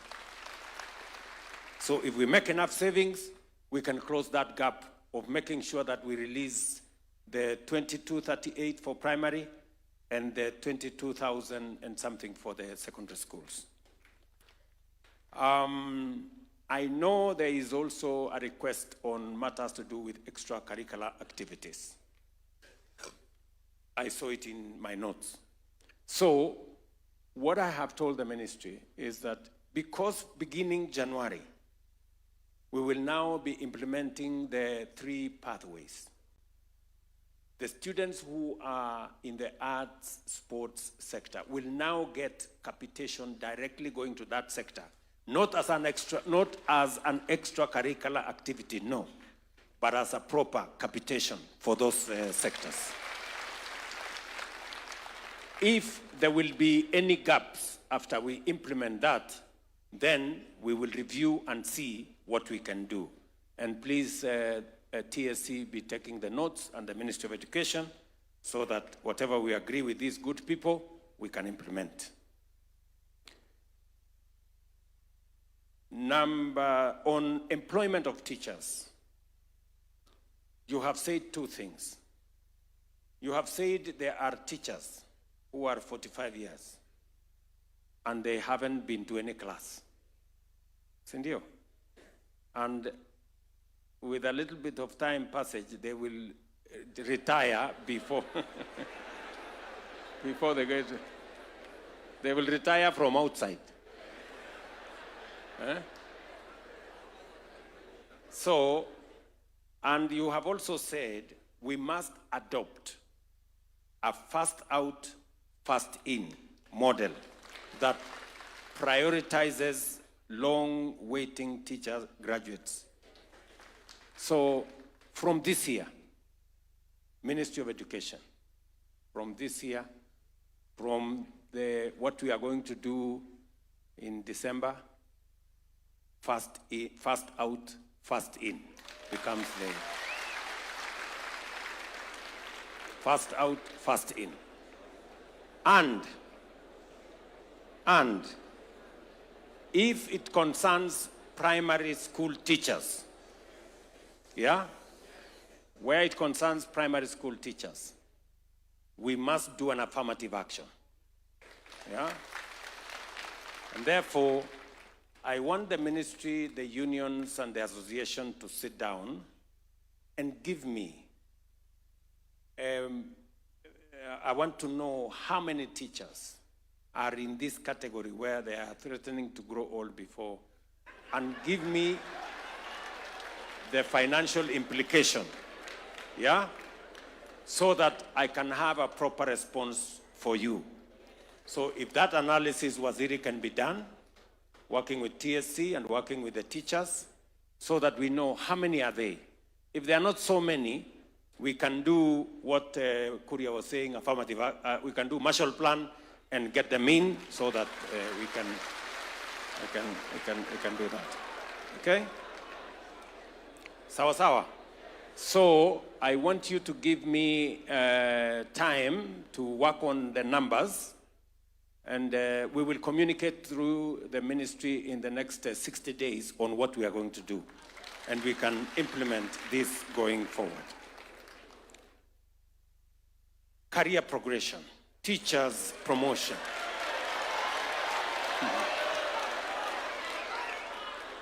One of the biggest problems that we have had to deal with is, number one, delocalization. I think we have solved delocalization significantly. There is still remaining a small corner. Sindio? So, and number two, we have had teachers stagnating. In fact, stagnating in one job group for 10, 15 years, 20. Sindio? When this was brought to my attention, for the first time, we provided money specifically for teacher promotion so that we can create that pathway. We provided 1 billion shillings in 2023-24, 1 billion shillings 24-25, 1 billion shillings 25-26.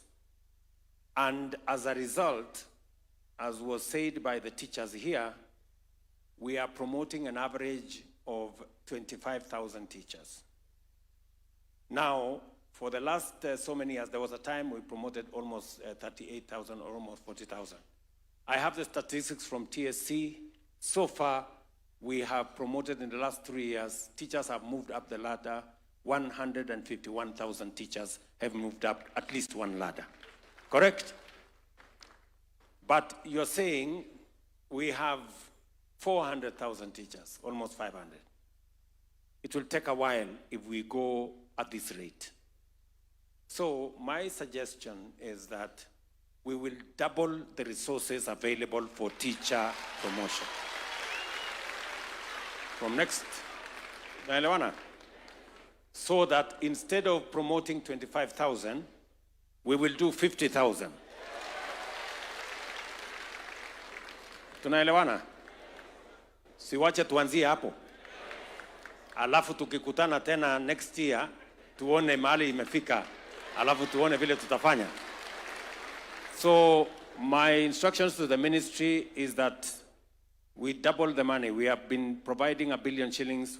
We should provide 2 billion shillings and whatever is required so that the teachers, so that at least we can promote 50,000 teachers every year and move them up the ladder. Sawa sawa. You have also said something about teachers, head teachers at grade D1. Wamekwamia hapo. Sindio? Wamekwamia hapo. So, and all the other things you have said around that. I want a review of how much will it cost for us to do this so that I can then make the right decision. And again, that becomes the assignment these two gentlemen and their teams will undertake. Sawa sawa. I agree with you that CBG, you have said it with clarity, that you want us to review CBG. And therefore, I want to instruct the ministry, the teacher unions, please review with immediate effect CBG.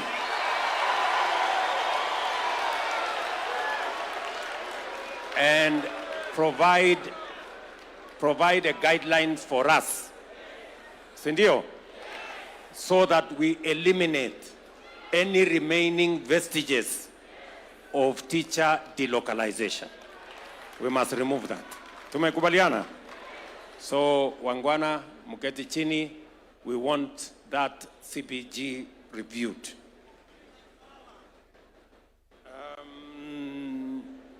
Also, you have mentioned a matter that is dear to all of us, a matter of sessional paper number 1 of 2025.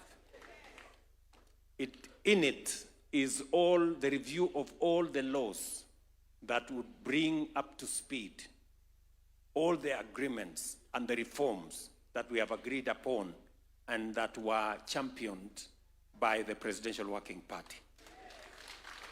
Somebody has asked here, ilipotelea wapi? Niko hapa na chairman wetu wa bunge, Bwana Meli, a former head teacher. Sindio? Yeye ndio chairman wetu pale bunge. Hiyo sessional paper iko wapi? Patia yeye microphone aseme.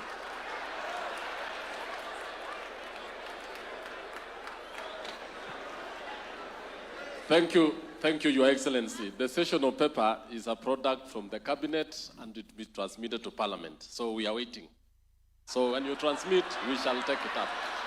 Okay. Can Waziri confirm where it is? Yes, sir. Thank you, Your Excellency. As you correctly said, the sessional paper is a product of the 13 bills that are undergoing processing through the AG and ourselves and Treasury. Once it is completed, it will come to Cabinet, then we'll submit it to Cabinet. It is work in process and we are working on it. Okay, Waziri. Thank you, sir. Timelines. Can you give us timelines? In the next... Yes. Yeah. Your Excellency, they will be ready for submission the next 60 days. Okay. The minister is saying we give him 60 days. I cut it down to 45 days. Thank you. 45 days. So the 45 days, Waziri, the 45 days starts running from today. So tutaanza kuhesabu. The Deputy President is here, atatusaidia kuharakisha huko cabinet. Alafu Meli na wenzako ikifika bunge mtajua vile mtafanya. Kila mtu acheze kama yeye.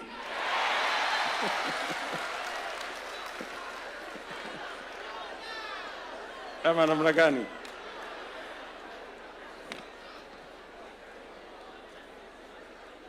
Okay. You have also recommended, because that's why I'm saying you people are very progressive, because everything you have recommended is reasoned. It is not a product of emotion. It's a product of knowledge and understanding. So you have also proposed that we establish competence-based education resource centers in every sub-county to support curriculum delivery. I want the chair of the committee in Parliament to take that because, because we have resources in CDF, and we want to agree on how CDF is going to assist. I'm going to work with the committee of Parliament so that we can use CDF resources to deliver on these resource centers, because we understand the importance. So you can take it that we have agreed that we will provide this. And unless Meli is of a contrary opinion. But yeah, microphone atuambie kama ni sawa. Excellency, CDF does 80% in education, and we'll just include it and we'll run it as part and parcel of the education programs we are doing. Very good. You know, when Meli and his team asked me that they wanted to be part of this meeting, I'm sure he didn't know that he was going to be part.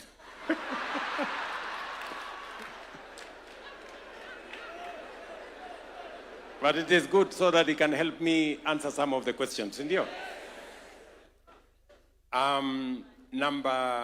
other issue is the medical cover. I can see,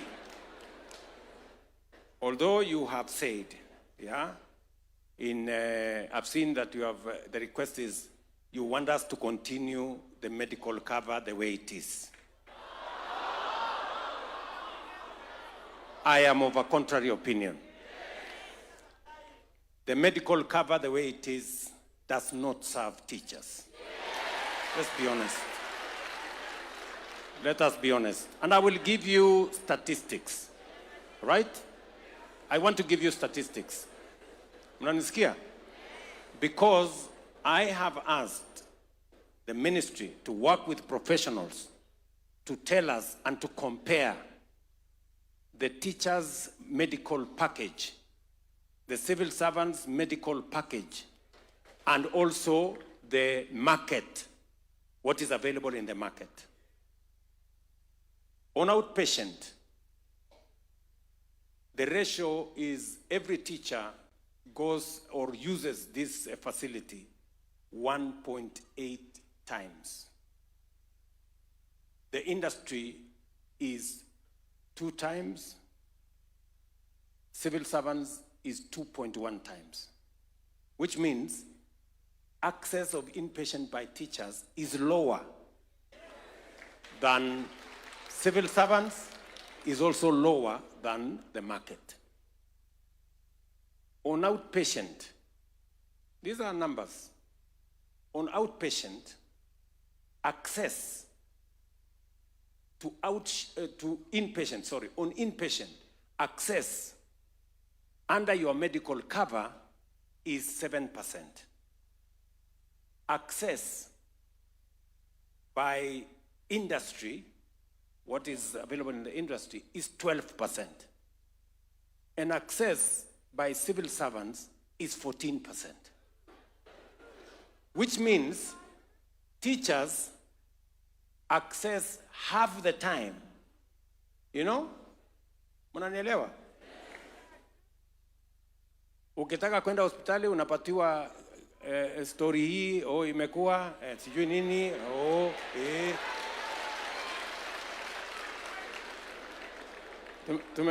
Tumeelewana? Tuko pamoja? No, I was actually wondering how you people could say, let us continue with this thing the way it is. Number 3, steal data on your medical scheme. On average, it costs 117,000 what you are charged for inpatient, on average. On average, the industry average is 100,000. Civil servants is 98,000, meaning you pay more for every visit than what others pay. So really, good people, you know, we cannot continue with this medical cover the way it is. Mnakubali? And I must commend your leaders, because we have engaged them. We have shown them the data. We have shown them the information. We have shown them where the rest of civil servants and where the market is. All they told us is that, before we sign off, let us go and ask our members. Sindio? Sasa wacha niwasaidie. Hakuna haja ya kwenda kutafuta members ndio hawa. You agree that we review? Sindio? We review. And we make sure that it is in tandem with what others are getting. Are we together? As many as of that opinion say aye. The ayes have it. And thank you very much. These leaders, you have great leaders here. The other matter that you have asked is, as members of the Kenyan society, contributing to housing levy. Sindio? And let me just give you the numbers. Of the contributions that come to housing levy, teachers contribute 13%. Of the whole kitty, teachers contribute 900 million shillings every month. Sawa sawa? Is it every month or every year? Every month. Every month. Sawa sawa? And so, because you contribute 13%, sawa sawa, we have said that your request that 20% of the units, because of the job you are doing, you know, we don't want to say 13%. We have said instead of 13% being allocated to teachers, let us allocate 20% to teachers.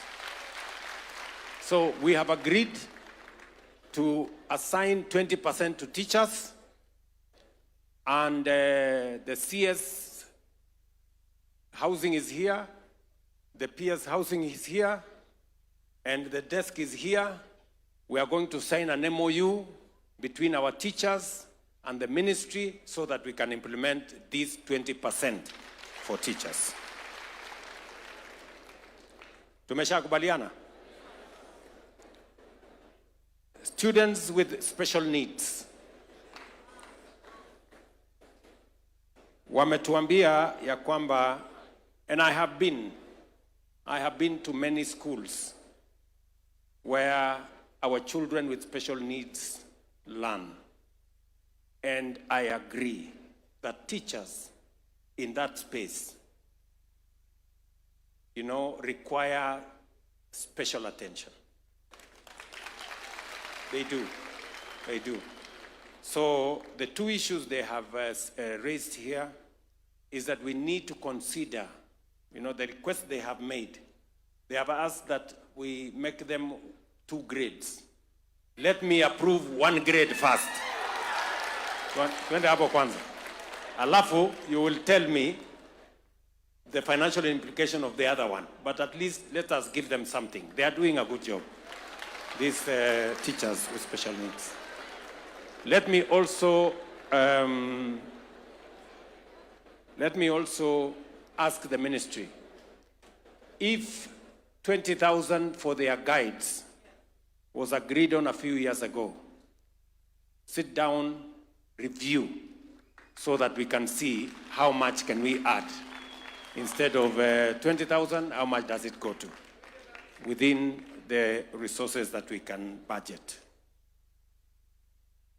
On another matter, I think the final matter is you have asked that we fast track the full authorization of chemists to improve real-time data management, institutional planning, and tracking of education outcomes across all sectors. And that, I want the Ministry of Education to tell us.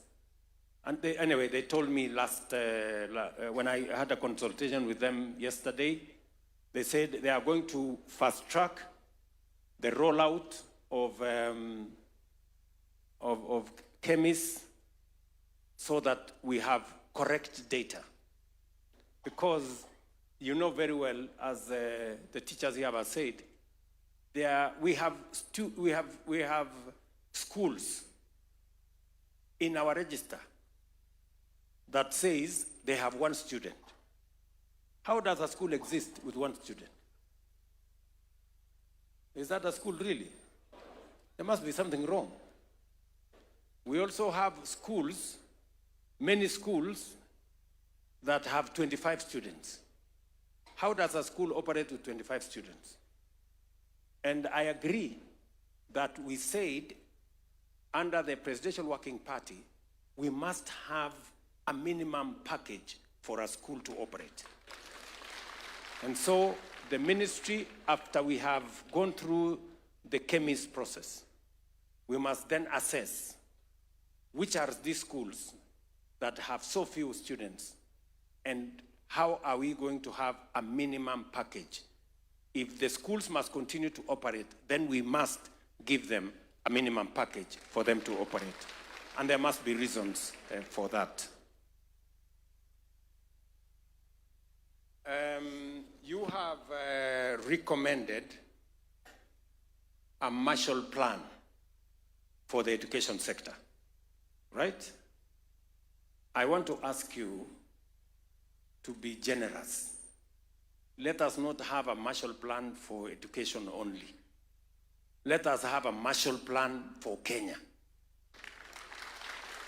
Sindio? Ile nimewaeleza mapema. You know? We can do it, good people. Just have faith. We can do it. Because if we believe in something, if we believe in our country, if we believe in our potential, it starts with us believing in ourselves. You know, doubt is the enemy of progress. And we must not be cowards. Unajua hata Biblia inasema watu waoga hawaendi mbinguni. Do you know that? When musome Biblia, cowards, they will not be in heaven. So we need to gather courage as a nation, believe in ourselves, drive our development, change our country, and take Kenya to the first world. Mwananielewa? So, walimu, I think we have significantly answered to the requests that you have forwarded to us. There are those we have said, yes, immediately they will be captured and we will action them. There are those that we have said we will engage further so that we can have a much more informed outcome. And I want to say I very, very, very sincerely thank you for responding to my invitation, for coming for this meeting. for coming for this meeting. And I agree with you that because we have started the conversation. Si karibu tunamaliza. Because we have, oh yes, there is somebody reminding me there are issues of retirement. That it takes too long. There is something we are doing with that public servants superannuation fund. There is something we are doing there. But we have already straightened NSSF. When you retire, your NSSF benefits are ready within 10 days. That's what we have agreed. In fact, we're trying to work with NSSF so that your retirement benefits become ready in 1 day. That is where we are going. It used to be months. We brought it to weeks. Now it is 10 days. We want to take it as close as possible. When you retire today, you pick your check for retirement tomorrow from NSSF, wende nyumbani, wende usukume mambo yako. But I also want I want also to tell you the following. Mnanielewa? Because now,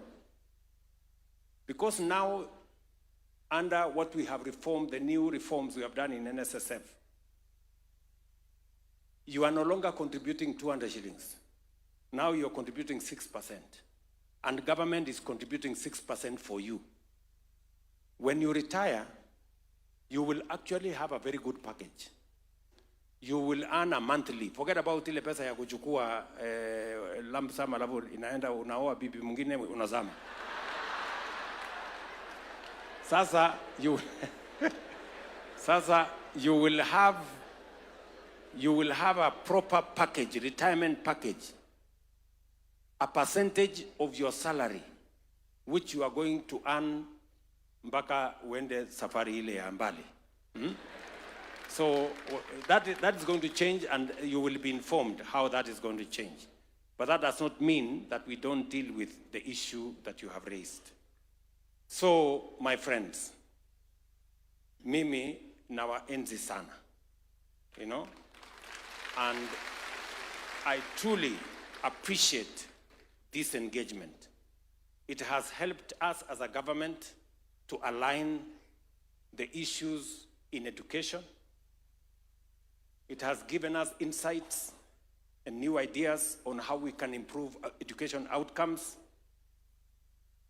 And it is because, as I told you, whether you talk about Malaysia, whether you talk about Singapore, or you talk about South Korea, education was central to their transformation.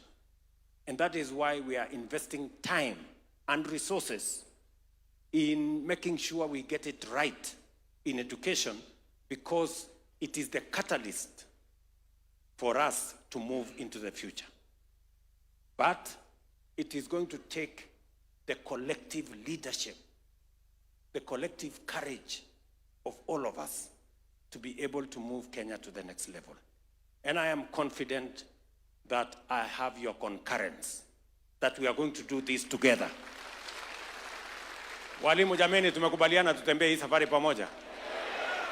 Mumekubali? We move Kenya forward. Tuwache ukabila. Tuwache chuki. Tuwache migawanyiko. Tuwache uoga. Tuende na mbele. Hebu nione wala wanasema tuendelea pamoja namna hiyo. Bas, Harambee.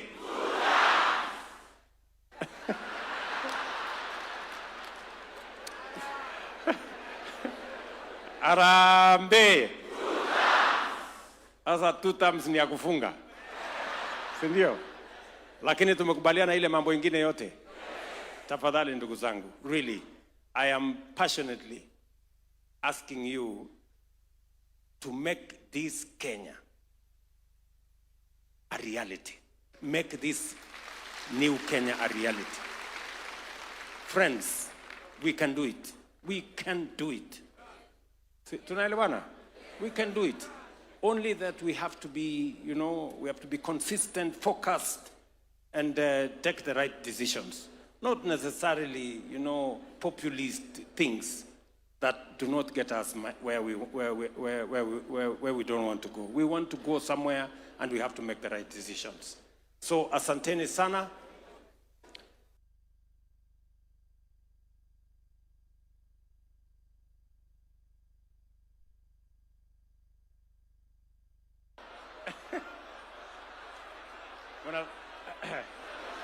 Unasema to postpone maswali to next meeting. Postpone maswali Lakini sasa niwaulize, si mumekuja?